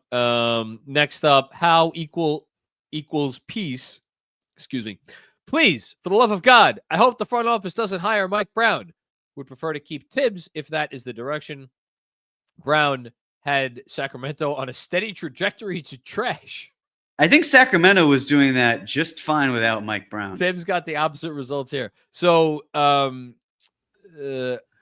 equals peace or how equals pace? Peace? No, how equals pace? Over the last 19 seasons, the Sacramento Kings have had 2 winning seasons over the last 19. Mike Brown was the coach for both of those seasons. And on the day he was fired, they did have a 13-18 record. They were 5 games under 500 after making a move that everybody predicted was like why are you doing this, other than the fact that it's there in acquiring DeMar DeRozan. Despite the fact that they were 13-18, he did have them sitting with a net rating of, I think it was positive 1.2. They had top 10 offense. They had a league average defense, and they were 13-13, and then they lost 5 straight, and then they got fired. 2 of those losses came by literally 1 point. The Denver Nuggets are trading Michael Porter Jr. and an unprotected 2032 first-round pick to the Nets for Cam Johnson. Whoa! All right. Well, this is massive news. This is the biggest news probably that will happen in the league today. I would guess. Because you never know. You never know. But like, the Denver Nuggets are one of the very, very, very, very few teams that could actually win the championship next year. And Michael Porter Jr. has never given them what he needed to give them on the contract that he is signed to. He was playing hurt. But like, again, you drafted a guy. There was a guy who was projected to be the 2nd or 3rd pick in that draft. He fell to 14 or 15. Why? Because there were some injury issues, and there was also some off-court stuff as well. But like, Porter Jr., even the year they won the title, he was good in the playoffs, but he has never lived up to his contract. So the fact that they and a great bit of business, because who did you send him to? You sent him to a team that could absorb the salary difference between him and Cam Johnson, and that has absolutely no desire whatsoever to win basketball games next year. Are you surprised, Jeremy Cohen, that it only took them the one, or let me rephrase. Actually, no, that's the wrong way to phrase the question. Are you surprised that the Nets could not get more than one distant, unprotected first-round pick for Cam Johnson? No, because I think it can still be a good pick, and they tried to do this at the deadline, and there clearly weren't enough bites. And as Ty Jerome goes to Memphis on a 3-year, $28 million contract, which leads me to believe that I wonder if that's probably going to be a sign and trade, because the only thing that they would have is the room exception. Did he sign through that? I don't think you can do the 3rd year. I digress. Michael Porter Jr., one thing I want to point out is that I think the Nuggets now have access to perhaps the non-taxpayer mid-level exception. They were, here's the thing. Before the trade, they were $1.27 million over the first apron. Michael Porter Jr. Michael Porter Jr. is earning 38.3. Cameron Johnson's earning 21. Oh, that means that's a savings of 17.3 or so million, which means that they get 16 or so under. So now, actually, it seems that Ty Jerome did get the full room exception, so they did get that 3rd. I think the room exception now is the 3rd year with the new CBA.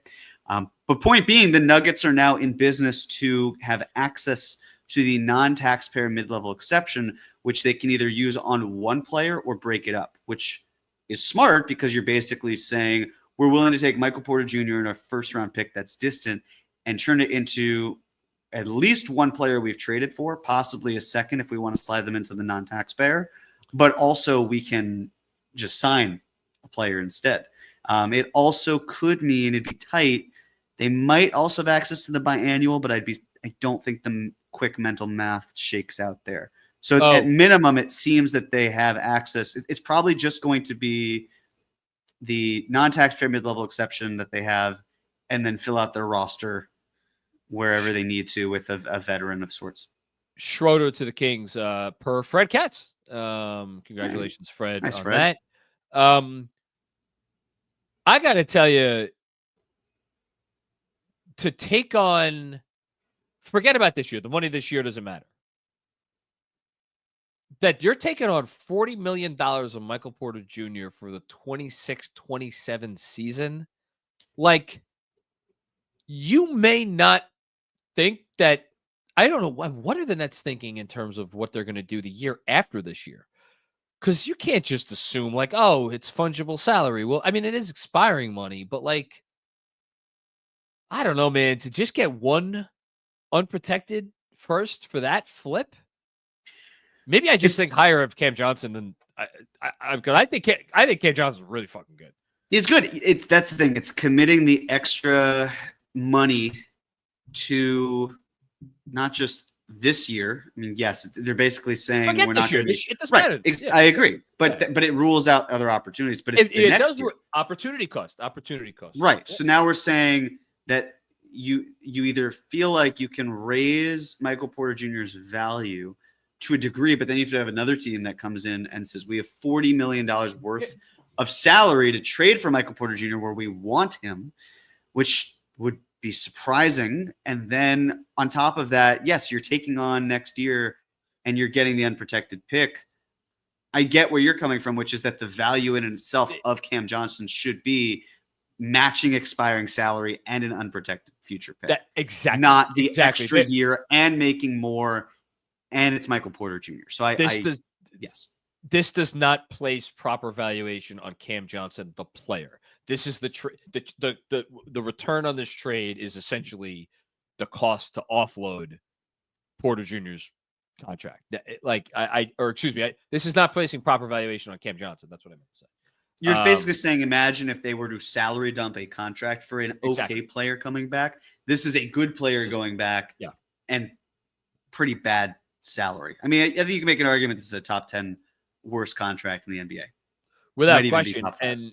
And Cam Johnson is signed for he's 21 this year and 23 the year after that. This is a big time move. Okay. Kevin Porter Jr. back to the Bucks. So right now, for whatever it's worth, if you're keeping track of the it was 2 years, $11 million. But if you're keeping track in Milwaukee, not a whole lot of upgrading. You're running it back at this point. So this is where, like, look, I feel a certain amount of conflict, internal conflict about whether I even want to talk about Giannis.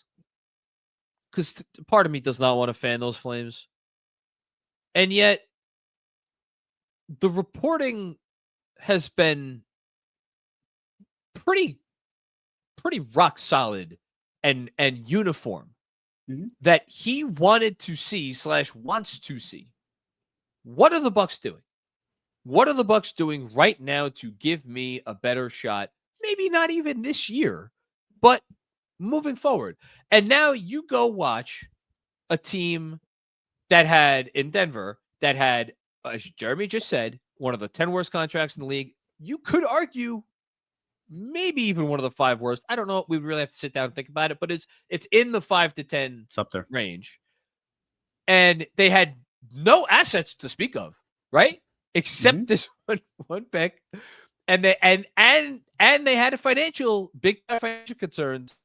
And they managed to solve all of those issues with this one move. And Giannis is now going to sit here and be like, all right, you got me Kevin Porter Jr. back. Thanks. Got me Bobby Portis back. Thanks. Did I forget? Are they going to dump Pat Connaughton and turn him into, I don't know what they're going to turn him into, but it's probably not going to be Cam Johnson. No. Quickly with Denver, Bobby Marks tweeting, as we talked about, trade opens up Denver having the ability to use most of their $14.1 million non-tax mid-level exception. Wow. $9.2 million below the tax. Probably worth mentioning as well that Cameron Johnson has some unlikely bonuses.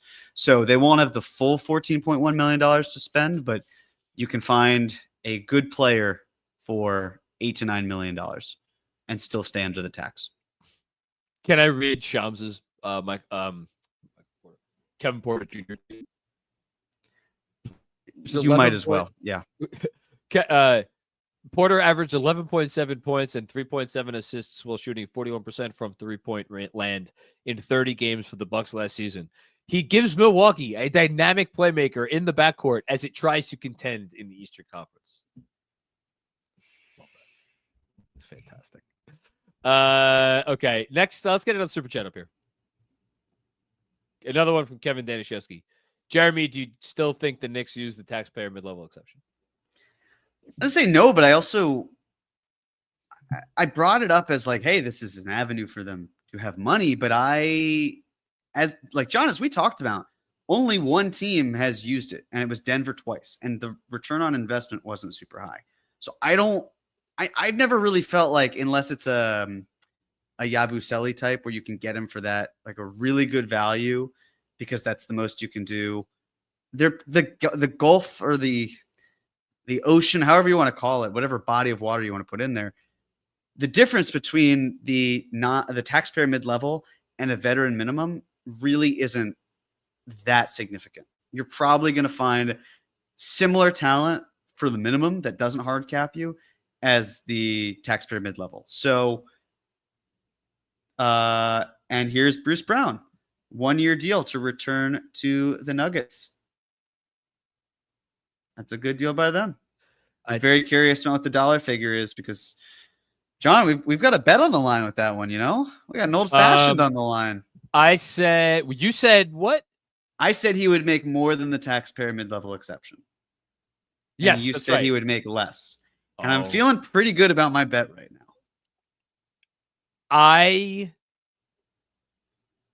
So let's think about this. They opened up their full non-taxpayer, right? Mm-hmm. Would they give really... or take? It's not really the 14.1 because they're 9.2 from the tax. If they want to pay the tax, fine, but they also have to worry about unlikely bonuses. And now if they're using if they're using the non-taxpayer mid-level exception, which they are, that means they're hard capped to the first apron, but they have apron space. Remind me. Mm-hmm. Can you use the full? Could they use the full non-taxpayer and then go over the tax by using it? Well, I mean, they could go into the tax. They just can't go above the first apron. And very big news, Ian Begley tweeting, Knicks are at the top of Jordan Clarkson's list. Right. Once he clears waivers, league source says. Knicks currently see Clarkson as a priority signing. As Steve Popper said, New York has the $5 million taxpayer exception and veteran minimum exceptions available to offer Clarkson, who agreed. And then do you have the rest of that tweet? Because it cuts off for me on mobile. Let's see. Hold on. What did Ian say? I don't have who agreed a buyout with the Utah Jazz ahead of free agency. All I want to know is the Bruce Brown thing now. Okay, so you're right. Hard cap to and how much above the tax line is the first apron line? It's not that far, right? It's not. Kevon Looney goes to the Pelicans. 2 years, $8 million per year, $16 million in total. What? Yeah, it's a little. I know they just got Derek Queen and they've got Messi, which then makes you wonder: are they trading Messi? And they have Zion. And Zion. They just spacing doesn't exist. I think that someone asked about the biggest. Was it Juanon who asked about the biggest what the hell moment? I think it might be that. That's the leading candidate right now. Remember, what was the free agency when I was still living in Massapequa Park, where the Pistons signed all the centers? Oh, Remember man. that? They signed a Yes. Plumlee. They signed it was when they signed Jeremy Grant, although he wasn't one of the centers. So there goes my Kevon Looney dream. That was never going to happen anyway. All right. So it seems like Clarkson is happening, by the way. To answer your question, the luxury tax is at $187,895,000. Okay. The first apron is at $195,945,000. So really, this comes down to, does ownership want to be cheap or not? If I'm a Nuggets fan, I don't care about ownership's pockets. Pay the tax. Get into it. It's fine. You're still going to be below the first apron. I think Bruce Brown's gonna.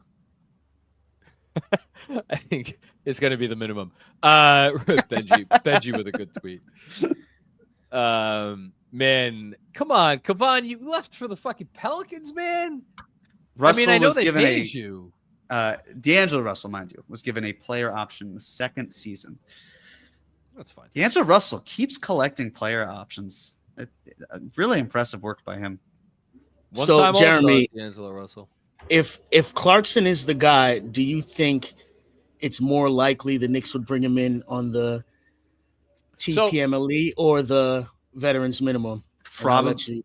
It depends on, number one, how much the Jazz bought him out for or waived him, and we'll know how much money he leaves on the table. If they have waived him and all he's signed, like it's whatever his contract is minus a few $1 million, that's the veteran exception. That's not the taxpayer mid-level exception.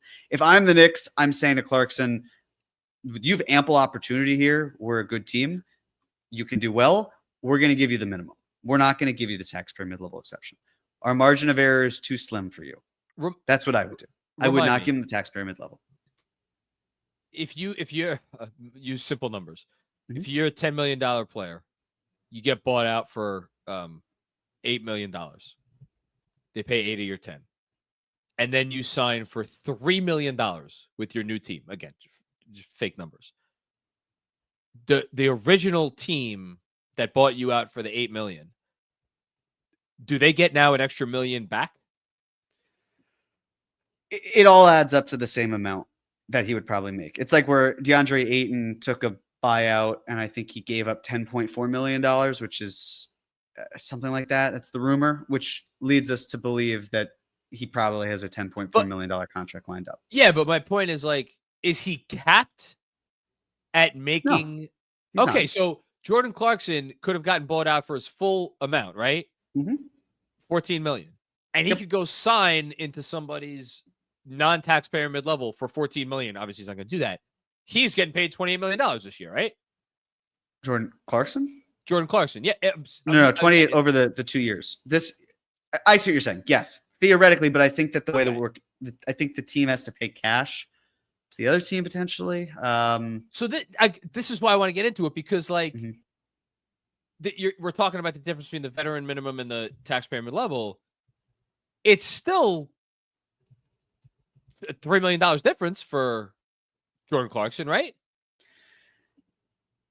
Yeah, overall, yes. The thing is, he's played in the NBA for more than 10 years, I believe. Yep, he has more than 10 years of experience. So the veteran minimum is going to be. So if he signs the veteran minimum this year, he's getting paid $3.6 million, even though his cap hit 3.6. Okay. In the 2025 season, it's 3.6. So it's a difference of $2 million. Right. So if I'm the Knicks, I would like to think that the $2 million and getting hard capped at the second apron, even if we believe the Knicks second apron, it's like a self-imposed hard cap, but there's a little bit more flexibility because effectively by giving Clarkson, let's say the next year you gave him the veteran minimum and you didn't hard cap yourself at the second apron, you could go above the second apron at some point this season and then find a way to dip below it. Yeah, no. Which is where it's beneficial. More for the audience. I know you know. It's the just so everyone knows. That's why the benefit here is don't hard cap yourself unless you really need to do it with aggregating salaries for another player. My thing about why I hope it's the veteran minimum, in addition to everything you just said, if they don't use the taxpayer and they only sign players to veteran minimums, they could get 2 extra veterans of unlimited NBA experience on their roster in place of that one mid-level, because if they use the full taxpayer mid-level, then they could sign one veteran with 2 years of NBA experience. And then assuming they have Kevin McCullough Jr., that's it. It's 14 players on the roster, one mid-level guy, one player with over 2 years of experience. If they don't use the taxpayer mid-level, they could have 15 players on the roster, and 3 of those players could be players on veteran minimums with unlimited NBA experience, plus Kevin McCullough Jr. or someone with 1 year of experience. So, I don't know how many ring chasers they're going to get, but I don't know. I don't think there's a there's no possibility that they might get some other guys in addition to Clarkson who are going to want to come here and be actual real good players. So it'd be nice to have that avenue open to them. I agree. All right. Let's keep going with some super chats. Because we want to make sure we get through all of them before we get out of here. Hush Zoo, do you guys think that the Knicks and McCall get the extension done this summer? If not, I assume they will trade him. I mean, it's June 30th. I assume they'll get it done. Maybe. It's just a question of why have they not? I mean, what's stopping them? Well, unless it's another move that then they have to figure out, how do we get squishy with the second apron next year? But are they going above the second apron in the 2026-27 season? Because that's when the extension kicks in. I remain fascinated with why it hasn't gotten done yet. It's still a half an eyebrow raised. Is it raised in the direction of Milwaukee? Not necessarily, but it could be. I mean, it's Luke Cornett. Luke Cornett to the Spurs, 4 years, $41 million. All right. So, wow. Boston let him go. That's a good contract for him. My goodness. You know what, man? Fucking, you get paid, Luke Cornett. Yeah. Good for him. Phil Jackson's going to raise a glass tonight. Somewhere he has his feet up in front of Montana. Some large trees. But here's where the opportunity cost for San Antonio is, which is of note. That was the amount that they could have used to sign Yabusele. Now they've used up a large portion of their non-taxpayer mid-level exception. So they'd either have to sign and trade for Yabusele if that's still of interest, but then do they want Yabusele or not? Because they just got Cornett and they've got Wemby. So where does Yabu go? He's the only player I could see the Knicks really using that taxpayer mid-level exception. I know what I just said with Kevin, but he's the one guy that would make sense based on how the Knicks operate and where they're at as a team.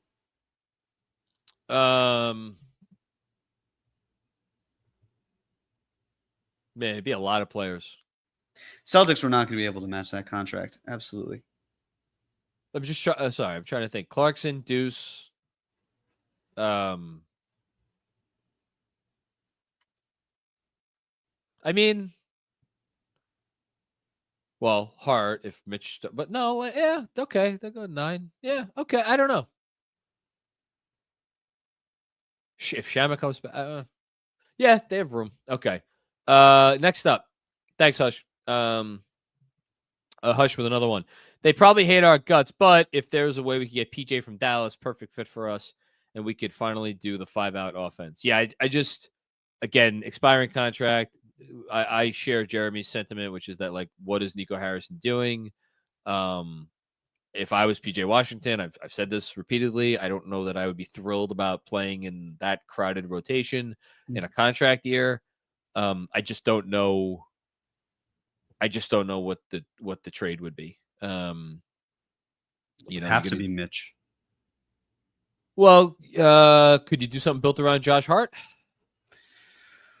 I mean, not the problem with that is you now have to add more money on Dallas's side. I mean, you could do Hardy, but then Hardy has to go to a third team, and the Mavs are probably paying some sort of compensation. But why are the Mavs trading for Josh Hart? I mean, They're- Josh Hart's really good. Sure. But so is PJ Washington. I don't know. I don't know if I more likely, as Jeremy said, it would involve Mitchell Robinson, which would be really going all in on offense first. PJ Washington's a good defender, but he's not. You're changing. You're trading away the thing that probably worked best on your team during the playoffs. So you better be really, really sure about that if you do that. I don't know why Dallas would do that too, because they have a bunch of centers already, and so then what are they doing with Mitch? So I don't know about that. Okay. Next up, thanks, Hush. Jack Corcoran, what's going on, Jack? Mike Brown, no playoff round. What? Clint Capella to the Rockets, 3 years, $21.5 million. They've brought him back. I was about to say Clint Capella back Mm-hmm. to the Rockets. How much for that? 3 for 21.5. Wow. 3 for 21.5. So that's a portion of the non-taxpayer. Mm-hmm. All right. Well, no, Well, what is it? because they just used their non-taxpayer. On DFS. So what is right? Maybe it's a sign and trade. it? Would have to be a sign and trade. There's no other way to Maybe do it. they're using says fully guaranteed 3-year deal with Houston. Something about that doesn't add up. Maybe it could be Doc Landale going back, sign and trade, because that money would be right around where Landale's making. They pushed back that the would make non-guarantee sense. date, so that's it. perhaps they trade Landale for him. Maybe the Rockets are doing a larger trade that involves the TPE with the Hawks, because the Hawks have a $25 million trade player exception. The Rockets now have, I mean, you want to talk about some rebounding talent between Steven Adams and Clint Capella? Is that team going to be a pain in the ass to play next year? Man. Absolutely. What? No, just when healthy. That I agree. with you. But now they got some. Now they have depth. They do. Say what you want about the Rockets. They have depth. They do have depth. Boy, West just got a lot more fun between Houston and Denver. Los Angeles is kind of wilting a little bit there. We'll see what happens with both LA teams. Okay. Mike, back to Jack Corcoran's comment. Mike Brown, no playoff round win since 2012. 5 coach, but his resume looks like Tibbs. They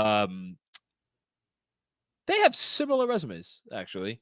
Like Clarkson as a Cam upgrade, would he be a minimum or taxpayer mid-level? We talked about that already. I mean, 2-time Coach of the Year award winner, just like Tibbs. Mike Brown has made.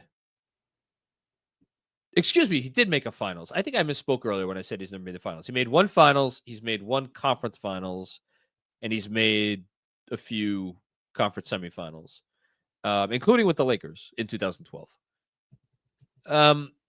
He didn't have a job for a lot of that time. And you know why he didn't have a job? Because he was the lead assistant for the Golden State Warriors and played a really valuable role there. So I don't think you can just throw out a year there and say, oh, he has no, playoff wins since that time. Because again, he spent 6 years as an assistant in Golden State. Very quickly, Karis LeVert to the Pistons, 2 years, $29 million. Thoughts on that? Thoughts are Malik Beasley. Them's the breaks, dude. That's rough. But they were rumored as a Nickeil Alexander-Walker suitor, and it seems like that is unlikely.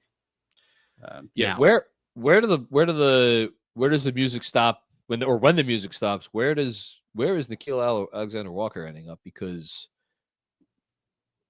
I don't know where the money is left. Atlanta again with that traded player exception, perhaps. Oh yeah, maybe. Either way, I mean, Karis LeVert's a really good player. I do not think he could replicate. I don't know if there's anybody in the league that can replicate what Malik Beasley brought to them. But I mean, it's a good player. Gives them a different sort of look. Yeah, I mean, LeVert's a little baffling in that he had a very strong start to the season, and it was very clearly a contract year. And then he got traded to Atlanta and did not play nearly as well for a team that wasn't doing as well as Cleveland was. So he did the outlier kind of. He came back down to earth on that. Doesn't really help you from a spacing perspective. I mean, there's a little bit of creation, add some of the defense, but it's hard. I mean, this could be that Detroit really said, we need to add talent around Cade. The player that we were going to bring in is not an option. We're hitting pause on any contract there. I mean, they're a smaller market. Dennis Schroeder was such an important part of their team last year, and now he's gone. LeVert doesn't give you what Schroeder gave you. Jaden Ivey maybe doesn't even give you what Schroeder gave you. But I don't know, are they looking at it like between Ivey and LeVert, we could kind of juice the offense enough for when Cade has to sit? I'm sure that's part of the thinking. I mean, it's 2 years, $29 million, so it's fine. Okay. Next up, thank you, Jack. Keep the faith. Mike Brown's not a bad coach. Backwards hat him. Thanks for the contribution. Spending more than 10 minutes talking about Tibbs on a free agency stream. Yikes. Well, sorry. All right. Thank you for paying to tell us that. I guess is the kindest way I can say it. Maybe. I mean, tell you, man. we had the conversation. What was really happening during that span. What did we miss out on? That B-ball Paul is back in Detroit. Here's what I could tell you. As long as I'm doing this, I'm going to talk about whatever the fuck is interesting to me. And if it's not interesting to you, well, I guess you're shit out of luck. Thanks again. Jason M. What's going on, Jason? Find someone that defends you like John does Tibbs. Impossible. Can't do it. It really is. So. Even your wife knows. Listen, man, I am loyal if nothing else. And that will never change. Thanks, Jason. I'm too flashy. Watching you guys have an intervention with Macri is my favorite KFS time ever. It's so good. Well, that's what we're here for, to provide a good time. The intervention did not work, though, sadly. Yeah, you're beyond saving. I am. JMac9999. I hope this reference lands, but this Tibbs X's and O's talk is like in SpongeBob when Patrick wouldn't say that his wallet was his. I've never watched an episode of SpongeBob because... Don't worry, J-Mac. The reference is not lost on me. I get it. Basically, there's a character in SpongeBob, a villain, who's saying, like, there's a wallet. And Patrick says, yes. And says, this is your photo in the wallet. And then Patrick says, yes. Says, the photo ID has your name on it. Patrick says, yes. And so this is your wallet. And Patrick says, not my wallet. That's essentially it. I mean, look, for all of your sakes, I hope you're right. And that I'm not, because if I'm right and y'all are not right, well, I think there are some bigger issues here. But if it is mostly X's and O's, that's a lot easier to fix than the stuff that I have concerns about. So, Hush Zoo with another one. Not going to ask for details of these locker room problems. However, from what you guys know, is it fixable with a new head coach, or does someone need to leave? I mean, I think you'll get different answers based on who you ask. I have less faith than others might.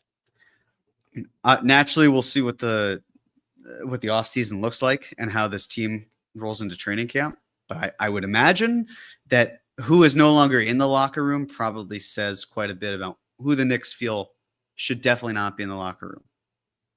They made their choice. They opted to no longer retain the head coach. So that's a statement in and of itself.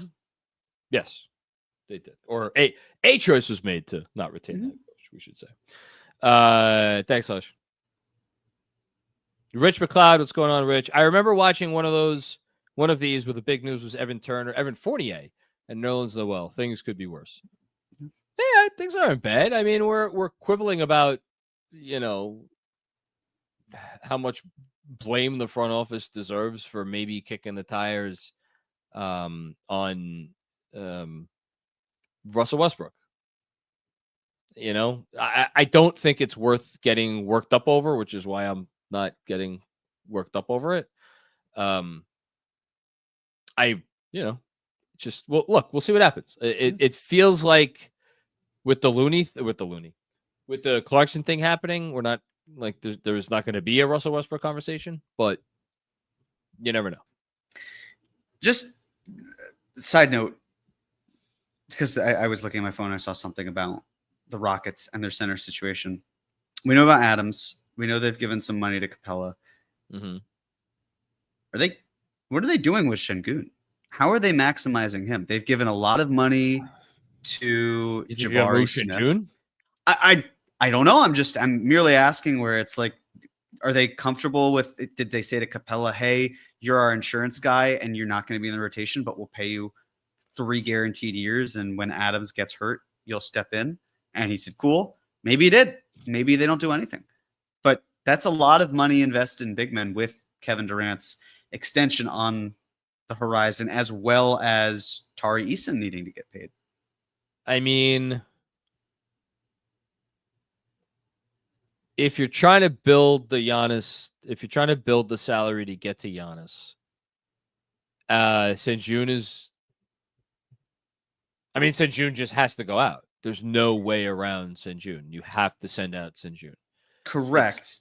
It's Şengün at 35.6. It's Reed Shepherd at 11.1. That gets you to 46.7. I don't even know what. Yeah, and I'm talking about. Oh wait, no, I'm doing 26-27. This year it's a little bit less.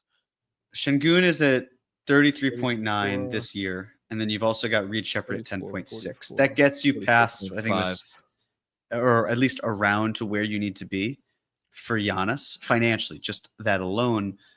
But then there's the question of fit.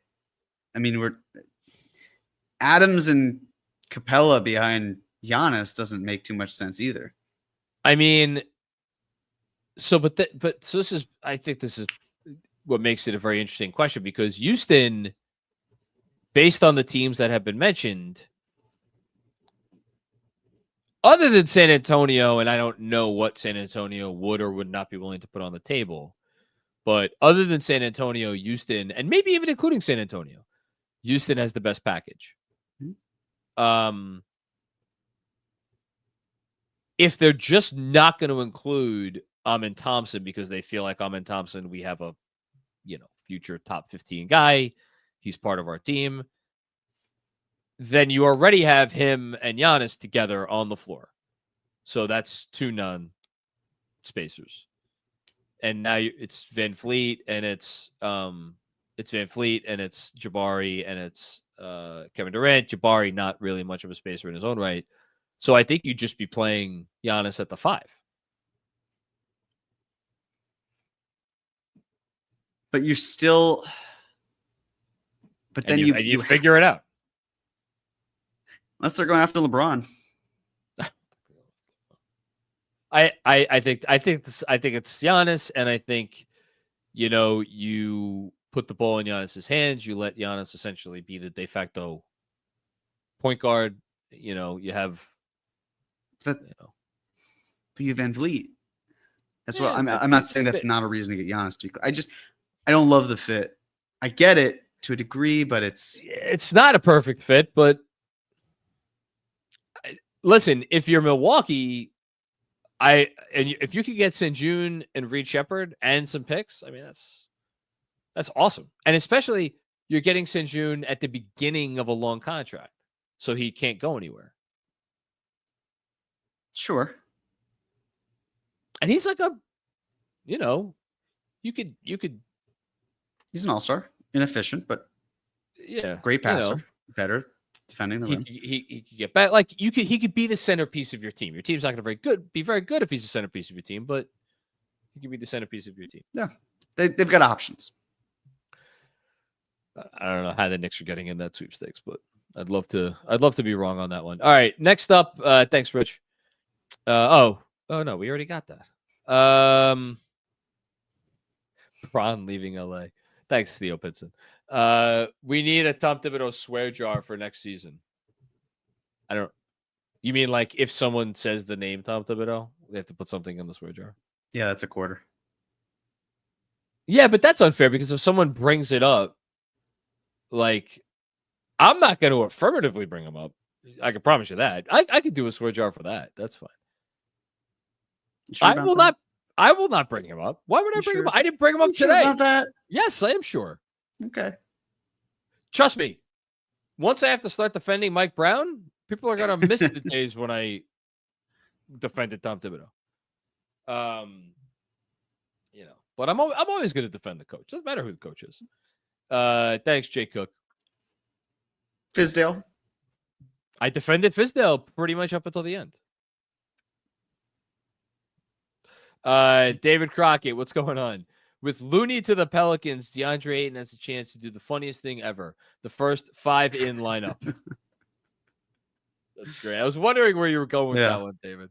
Looney, Zion, Messi, Ayton, Olynyk. That's no, Olynyk. No, Olynyk's gone.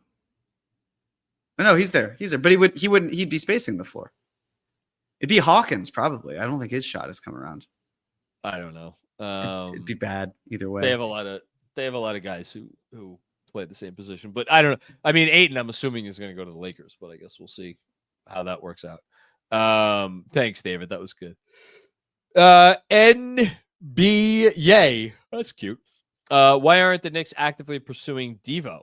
I don't know that he's on the block. I don't Maybe think he's available. I have no idea. We just don't have any reports. And also, if he was on the trade block and they did want to actively pursue him, why would Minnesota trade him? What do the Knicks have to give up that would entice Minnesota? No. He was the linchpin of, according to everything you heard last summer, he was the linchpin of that deal. So I don't know that they would want to. I know he had a rough shooting playoffs, but still. Thanks, MB. Yay. Jared Barton, 936. Would McCall for PJ and Christie be of interest? Man. I don't think the front office would do it. The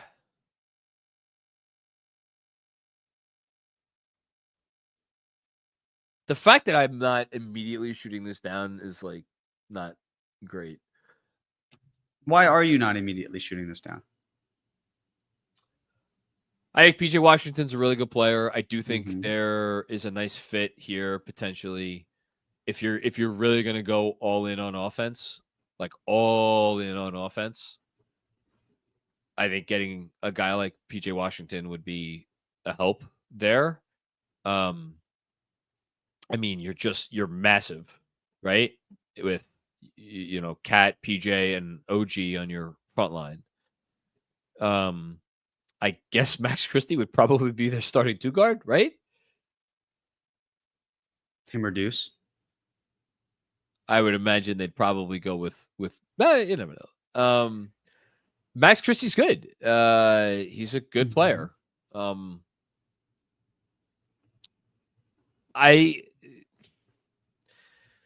don't know. Again, I have more questions about whether this core is ever gonna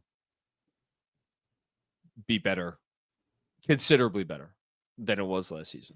Yeah, So, I think a big thing with Mikal Bridges is what can he do, and what he didn't do a whole lot of was run pick and roll, or we saw him do pull-ups from mid-range, but we mostly saw him spotting up, catch and shoot opportunities in the corner. And this is the type of deal where if I'm the Knicks, based on what their past precedence is, I don't have any interest, purely because I don't break up quality into quantity, which I think this is. It is, and they will, and again, that's why the first thing I said is the Knicks will not do that trade. But again, it gets into the whole issue of like you've had this philosophy this whole time, and it got you this starting 5 that everybody acknowledged before the season. It's like, okay, they're going all in on the starting 5. The starting 5 should be has a chance to be the best starting 5 in basketball. It was very clearly not, and now it's just about figuring out why it was not. even a good starting five as we get Brook Lopez, 2 years, $18 million with the Los Angeles Clippers. Mm-hmm. It's a big loss for the Bucks. It's gonna be hard to replace him. To back up Zubac. It's a nice deal for change. Lopez. Yeah. Now do you bring Chris Paul in on a minimum deal if you're Los Angeles? We're gonna be looking up, and they're gonna be a freaking 4 seed again. Watch. That's because that's just what they do. Okay. Thanks, Jared. Question for you, just very quickly, speaking of the other LA team. If they move LeBron, I know they have Luka, but they have their own pick this year. Are they in a crowded West kind of saying, hey, is what it is? We're good. Maybe we'll just let the chips fall where they may and retool on the fly. Listen, everybody. If we actually got a fucking LeBron trade, man, come on. All right. Crazy. Knicks 33. If the Knicks sign Clarkson, does Deuce replace Hart in the starting lineup? For what it's worth, Mike Brown's Kings had many smaller guard rotations with Monk, Mitchell, and Ellis. Yeah, that's a great point by you, Knicks 33. Mike Brown clearly did not have an issue playing a number of smaller players. I mean, DeMar DeRozan is not a small player, but he's to me, he plays more like a guard than a wing. And, obviously, ton of minutes with Fox and Monk together. You talked about Davion Mitchell. Keon Ellis is, what is Keon Ellis? 6'3", 6'4", whatever he is. 6'4". Again, I was not being facetious when I said earlier that for all we know, the front office has shared a vision with their head coach, with the prospective head coach candidates, which would suggest that they would like to see what Deuce with the starting five could be. And why wouldn't they? Again, for any number of reasons, why wouldn't they? Here's my question with regards to Mike Brown and smaller guard rotation. Did he have much of a say in the personnel? Because if the Kings merely employed these players, if they didn't run it by him, especially with how they are typically or how they were run, how much of that is Mike Brown having a preference versus him having to work with these players who are of that stature? Yeah, I just don't know. So the only other tough thing, I guess, and this is to go back to that, I was supposed to say caller, the super chatter who was like, he hasn't won a playoff series since 2012. Since the league has become like the league as we know it, he only has 2 years plus 31 games as a head coach. So we don't have anything else to go on other than what we saw in Sacramento. Thanks, Enix. Hush with another one. Windy alluding to LeBron wants out. McCall is not getting his extension. I hope this isn't what I think this is leading to. CAA Clutch relationship mended. Well, Clutch starts with a K, first of all. Very important distinction. The McCall trade construction for LeBron. What did you come up with, Jeremy? Remind me. McCall and... Well, I mean, one of them would have to be McCall, Hart, and Mitch for the McCall, salary, Hart, probably. Mitch, that's it. Yeah. That's the general nucleus of it. I wouldn't want to do that trade, just for the record. You would not want to. I would not want to do that trade because you're giving up 3 rotation players for one 40-year-old rotation player.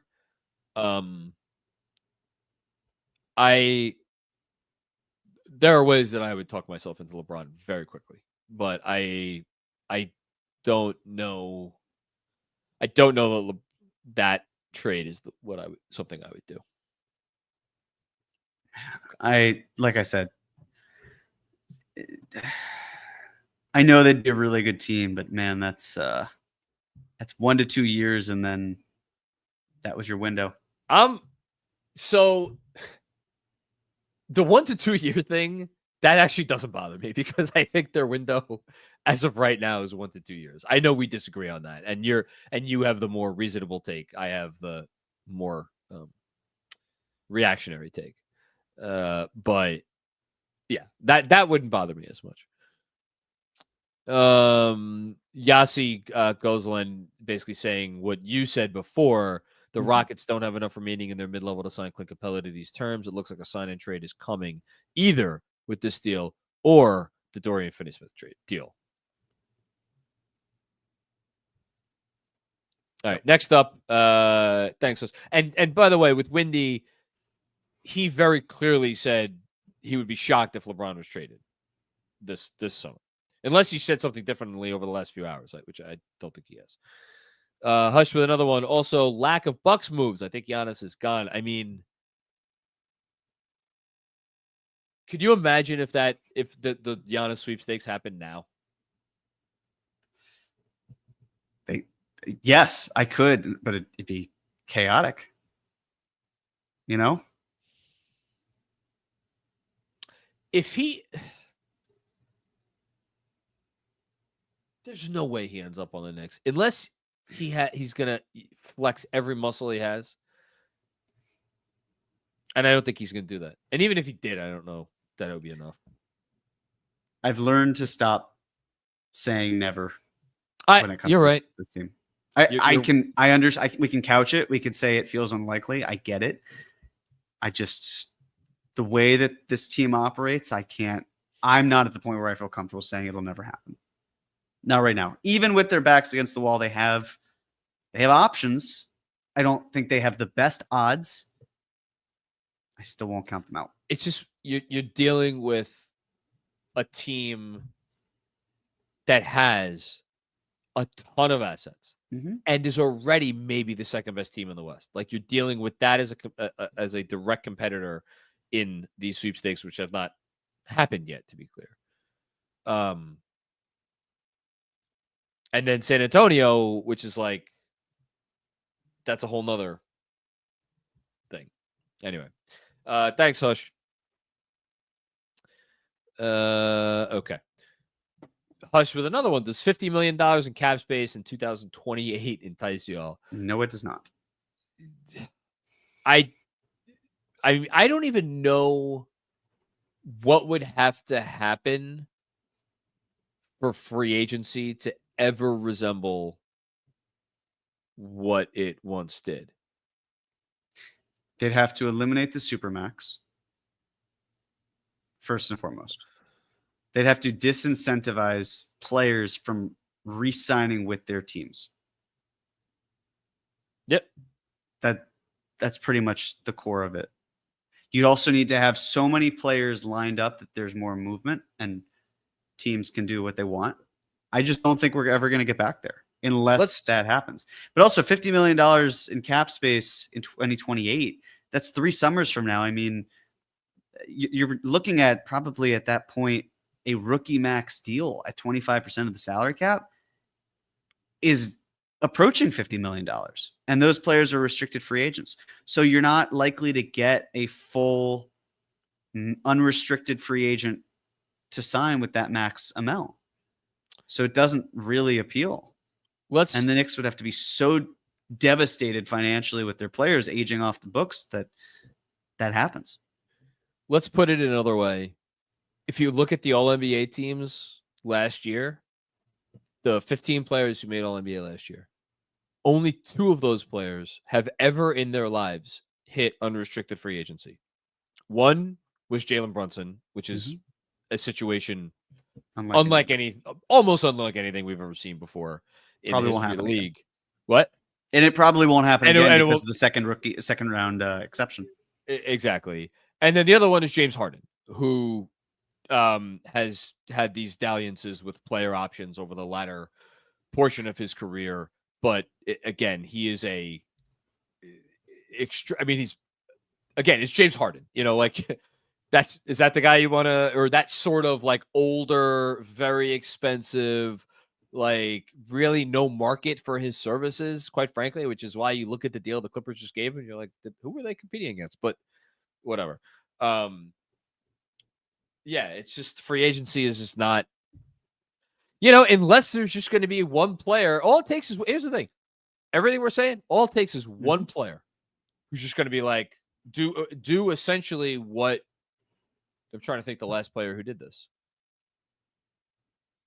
Durant in 2000, and that was under a different CBA, so, and Kawhi, like that was a different CBA. It was a different CBA. Any example you come up with, it was a different CBA. So, thanks, Hush. Drew P, what's going on, Drew? Cat OG Deuce is the best package if no Harper and no Amen Thompson. Well, that's a ton of money. So you're talking about what else is coming back. But even putting that aside, if you're Milwaukee, I mean this with no disrespect to Karl Anthony Towns or Anunoby or Deuce, but like, what is that getting you? What is that getting you? That gets you the 5th seed in the East next year? Well, it's assuming there wouldn't be other parts or other teams involved. I'm reading this as like a straight up, like the Bucks are getting these players. I interpret it as sending out, but I hear you. I get what you're saying. Yeah, because like, okay, you're a middle of the road East team that might win a playoff round. You might not win a playoff round. Honestly, probably wouldn't. And Cat is going to look at you 6 months after he gets traded, because I think that's when you could sign an extension if you're a player. And he's going to be like, hey, guys, I'm eligible to sign for 2 more years at $150 million. Or if he waits till next summer, he could go to them and say, hey, guys, I'm eligible to sign for 3 more years at $225 million. I'd like that, all of that money. But we just talked about how free agency is essentially dead. It is. So there's not a huge market. Speaking of free agency, we got a producer's note from Andrew saying, didn't LeBron James very famously reach unrestricted free agency when talking about all NBA players becoming free agents? And that would be correct. He did. Yes. Okay. In 2010 with the decision. And then again in 2014. Right. But fun fact, technically signed and traded to Miami. Signed and traded. Again, previous CBA, and LeBron is the exception to every rule because he was one of 2 or 3 players in the league who could, break both of his legs and still get signed to the most expensive contract possible, much like Kevin Durant, which is why Kevin Durant did what he did, again, under the old CBA. Does not happen under the new CBA. Okay. We got a couple more.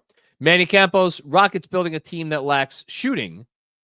Kevin Durant, Fred VanVleet, Dorian Finney-Smith, the only real shooters. Talented, but weirdly built team. Why couldn't the Knicks win without 5 out? But the media is all over Houston's title chances. It's a good question. I never thought the Knicks, the 5 out thing was the be all end all. I will say that the biggest difference is that the Houston Rockets are an elite defensive team and that there was no version of the Knicks that was ever going to be an elite defensive team. So I think the thought was more, we have to lean more into the offense and get the most out of the offense to have a real fighting chance. All that said, I still don't think the 5 out thing is the be all end all, but I'm like you, Manny. I think the Rockets have some offensive questions that they're going to have to answer. And I don't think they have a title roster right now.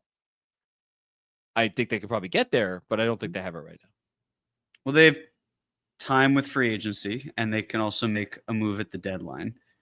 But in terms of the 5 out, I agree with you, John, where 5 out in theory is nice. And I think the Knicks should have tried to run more of it last year. But the idea where it's just like pure everyone is shooting and that's great. I don't think a lot of teams employ that for a reason. It's really tough. And then we saw Indiana try to do that. They had Nembhard, of course, who wasn't a shooter but caught fire. But Indiana was then living with they're comfortable being a terrible offensive rebounding team. So different strokes for different folks. You called it with the Hawks and Nickeil Alexander-Walker. Did Jake just sign? Fisher. No, Jake Fisher saying Atlanta and the Wolves are in active conversations on a sign and trade. I would not be Nickeil surprised if they turned it into a 3-team deal where it's Atlanta, Minnesota, and Houston, where Nickeil Alexander-Walker goes to Atlanta, Clint Capella goes to Houston, and Jock goes to Minnesota. But the problem is then you're hard capped at the second apron, and you're pretty close. So I think they might have to do another move. But Luka Garza, okay. Boston got their proverbial or their token white big. Their Cornet replacement. Good for them. I just wouldn't be surprised if that trade becomes at least a 3-team deal with Minnesota, Atlanta looping in Houston. We shall see. All right. Do we have anything else? Let's do it with another one. If I'm Giannis, why would I want to leave the East? I think you have to consider that he is. I don't think he's going to pull an Anthony Davis, where he or to that for that matter a Damian Lillard, or what Damian Lillard tried to pull off, and torpedo his own trade market by really trying to strong arm the process. I don't see it. But who knows? We'll see. I agree with you, but also I agree with Hush. Why would I want to leave the East if I'm Giannis? Why would I want to go to a worse conference? I have an easier path. I'd prefer it. Yeah, he would prefer it. You know who probably would not want Giannis to stay in the East? This is the Bucks. Probably, but they'll probably be losing games or finding ways to get their pick back. Man. I can't put this. Jordan Clarkson. Okay. Drew P. Bucks get 4 firsts for OG and assets for Cat. Okay. I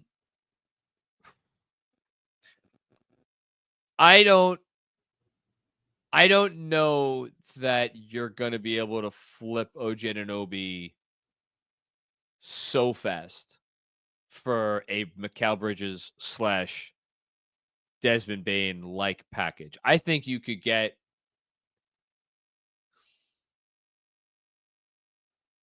Hang on. Why is it that they couldn't get a Desmond Bane like package? To be clear, I don't think it would be quite as much as what Bane got. But also some of that was dealing with taking back Kentavious Caldwell-Pope's contract. Yes, that's true. And it was the same length of 4 years, around the same money, different positional abilities. Bane's a better player offensively. OG's a better player defensively. So I think Bane is more of an on-ball, can do more with the ball, which is what Orlando desperately needed. Mm-hmm. And I think there was a reason why they gave up. It wasn't just that they gave up what they gave up for like a really nice, maybe he'll make an all-star team in the right year wing. I think it was a particular type of wing that there aren't many of in the league. For Bridges, look, we all said it the night the trade happened. It was an overpay. Everybody said it was an overpay. Mm-hmm. But there was the Nova thing, that was a big part of it. And yeah, I think that was the biggest part of it. And also, like,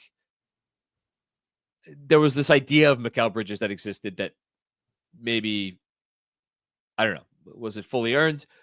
OG, we know exactly what OG is. It's very obvious. Mm-hmm. He's a top 5 to 10 impact defender in the sport. I would argue he's a top 5 impact defender in the sport. But yeah, there we go. There it is. So Nickeil Alexander-Walker, 4 years, $62 million with a player option.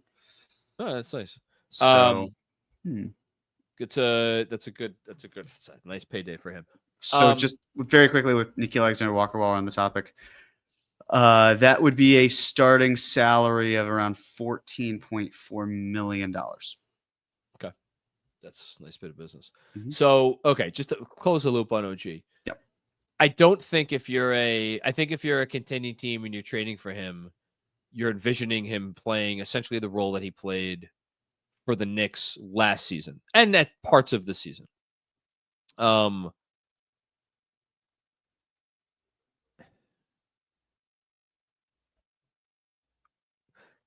get you a lot. Whether he gets you 4 firsts, I don't know. He'll get you a lot. He'll get you some unprotected firsts. He'll get you a real package. The money is the less ideal part of it because he is signed to a ton of money for the next 4 years. And there is the injury part of it. That was the other reason the Knicks gave up all the first-round picks for Mikal Bridges is because what his salary was last year and this upcoming year. And it would help the Knicks duck the second apron for last year and this upcoming year. And what they thought at the time was, the certainty of the extension, although now we're talking about whether that extension is actually going to happen. Like, here's my bigger thing here, and then getting assets for Cat. Okay, where? Who's giving you something? Who's giving you stuff you want if you're a rebuilding team for Cat? Find me the team. I would remain a little skeptical at that price point, but all it takes is one.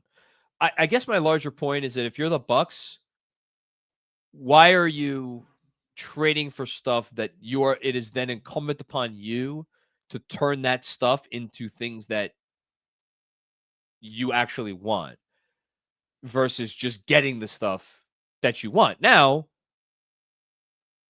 you could tell me, well, it's not going to be incumbent upon them. It's going to be incumbent upon the Knicks to find the stuff and to do a 3 or a 4 or whatever team trade. Okay, well, I would argue that becomes a little bit more challenging. But not impossible. Challenging, but not impossible. 2 things. First, I should add Nickeil Alexander-Walker going to Atlanta. I don't think I mentioned the team. Second, if you're looking at the salary of OG and Cat out the door, if we're talking about Giannis coming in, you're sending out $40 million more. So you need to have $40 million coming back. So the idea that the Knicks would wring out OG and turn him into assets and then also do the same for Cat, and then Giannis is coming in the door, the finances, you'd have to balance the trade in another way.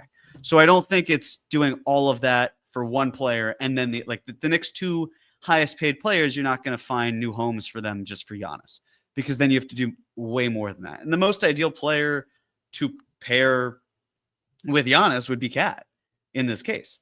So I hear you with the incumbent upon the teams, but I think they'd find something that align with multiple teams where multiple teams would be able to be happy with the outcome, but that's the gist of it. Yeah, I mean, I'm looking for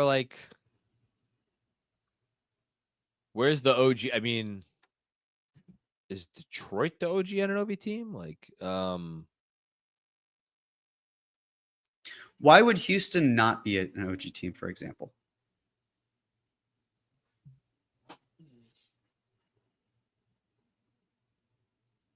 Purely theoretical. We just saw with Hushdu saying, I believe it was Hushdu, how they need spacing and wings and all of that. You said Şengün going to Milwaukee. We talked about picks. Not saying that's the equivalent. I'm not saying OG is better than Şengün and that the Rockets should do that's not the point. It's just general thought. There are suitors. It's just matching them up. So you're basically replacing Şengün with OG Anunoby, which I can understand Rockets fans being against because they see Şengün as a. I would argue if you're a team trying to win a championship, OG Anunoby gets you closer than Şengün does. Provided you have other stuff to put around OG Anunoby. Agreed. But make no mistake. Şengün is still an all-star player who's younger and can get there. But from a fit standpoint with how the Rockets are built, with Jabari Smith Jr. getting paid, there's a lot of money that's going to have to add up. But then if you're introducing OG, you're not exactly solving that.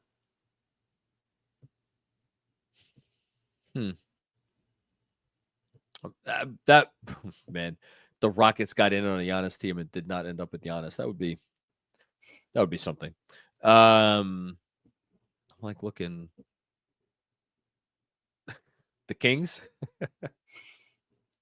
Hey, listen, Kings want to start to play some defense, right? Mm-hmm. And you know what OG? Well, actually, no. I was about to say, you know what OG would get in Sacramento is shots. Actually, that's not true. They have a ton of people who need shots. Although they don't have Fox now, they don't have Monk. Who do they have? They have Levine. They have Sabonis. Who am I forgetting? DeRozan is still a Sacramento King. Mm-hmm. Yeah. Anyway, okay.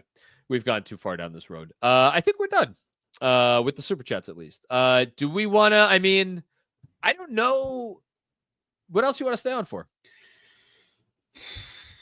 Because I know that the moment we log off, something's probably going to break. Well, look, do you want to do what we did a couple years ago and we log back on if stuff happens? I've got nowhere to go. I'm sticking around. So you mean you're sticking around on? No, I mean like I'm in my apartment. Yeah. That's not much is going to change there. I kind of feel like so. Actually, a logistical question. Mm-hmm. We've seen report. What was it? Ian that reported that Jordan Clarkson has the Knicks at the top of his list when he reaches the buyout, right? Yes. Is it like a tampering situation, which is why they can't actually announce that Jordan Clarkson intends to go from Ian's language to Jordan Clarkson intends to sign with the Knicks when he clears waivers. Probably. I mean, he's still employed by another team. He's put on waivers. It's the same thing with DeAndre Ayton. He's put on waivers the day before. You need 2 days in order to clear it. Once you clear it, you're a free agent. Then there's no tampering. You can agree to a deal. So that would probably be it. Yeah. So my guess is maybe we get Shamit back on the minimum, but I don't know if we're going to get anything else. The Hawks are sending a second-round pick and cash to the Timberwolves. It's the 2027 Cleveland second-round pick. Yeah. So, yeah, this is the sign and trade.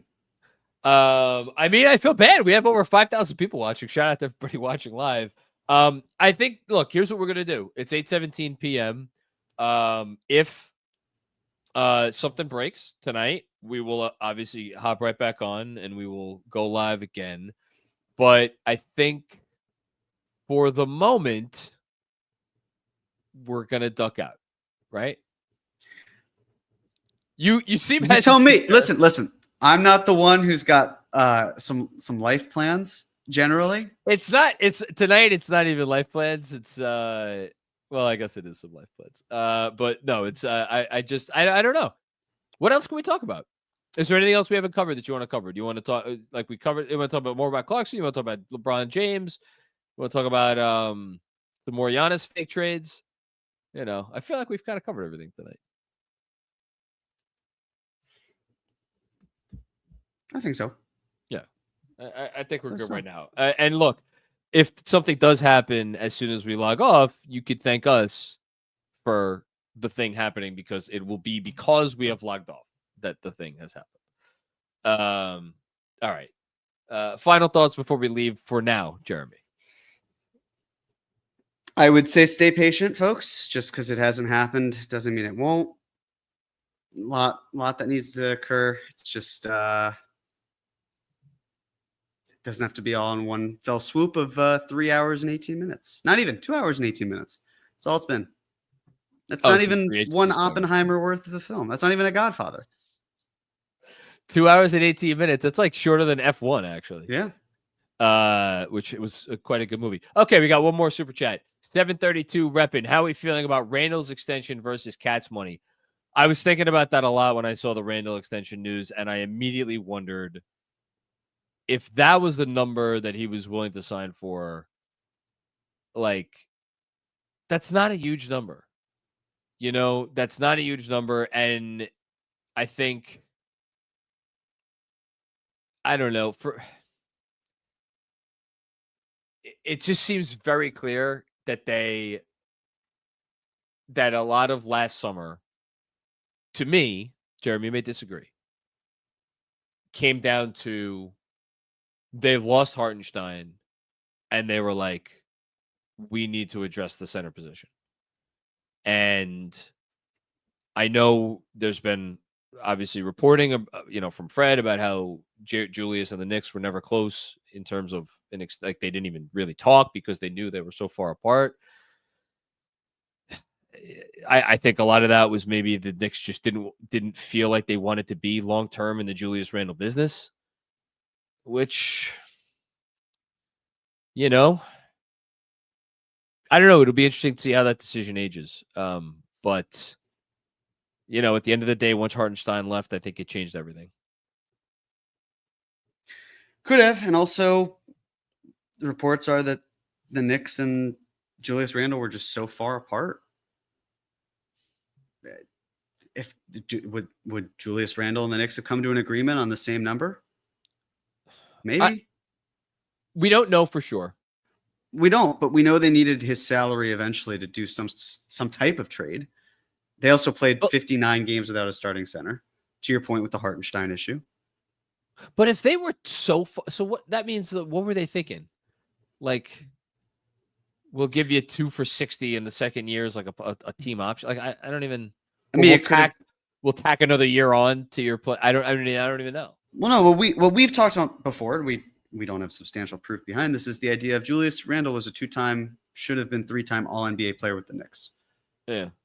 Those guys make a lot of money. Those guys make upwards of 40, 45, maybe close to 50 million. No, but that's the thing. He didn't have an All NBA season. He has found a different role, and that's the crux of it. Tyus Jones off the board, 1 year, $7 million deal with the Orlando Magic. So that's a portion of their non-taxpayer. Also worth noting, the Knicks could not have afforded anything.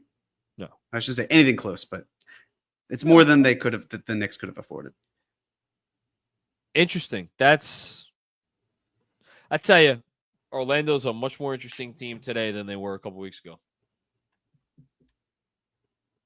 They're another team, along with Houston. They're going to be a pain in the ass to play next year because they're actually going to have people that can run an offense and put the ball in the basket. Nice offseason for Orlando. Nice offseason for Houston. Mm-hmm. And, okay, that's it for now. I know. Oh, here we go. Hush Zoo with another one. Westbrook is incoming. I just feel it. Sigh. We'll see. If they bring in Clarkson, I just would be really surprised if they brought in Westbrook too. Same. I just don't know where are the minutes. And I mean, unless you're telling me they're gonna start Deuce, and it's Clarkson and Westbrook and Hart off the bench. I just don't see it. I don't see it either, but like that would be quite a basketball team, would it not? What? No. Yeah, I don't. I don't know. All right. All right. We'll be back if and when news breaks. Thanks everybody for tuning in. If you're just catching the show for the first time or you haven't done so before, be sure to subscribe to the YouTube channel. Like the video. If you're checking us out on the podcast, be sure to give a 5-star rating, leave a nice review. All that stuff helps us reach a bigger audience, which of course we would love to do. And we'll be back with more fun and games before you know it. Maybe in 10 minutes, maybe in a few days. I don't know. Who the hell knows? It's the NBA. It's the most unpredictable freaking sporting league in the history of mankind. So thank you, Jeremy, for today. Obviously could not do this without you. Thanks to Thank you. Thanks to Andrew Claudio for getting us started. Thanks to Kev for bringing us home. And yeah, we will see you when we see you. Peace out.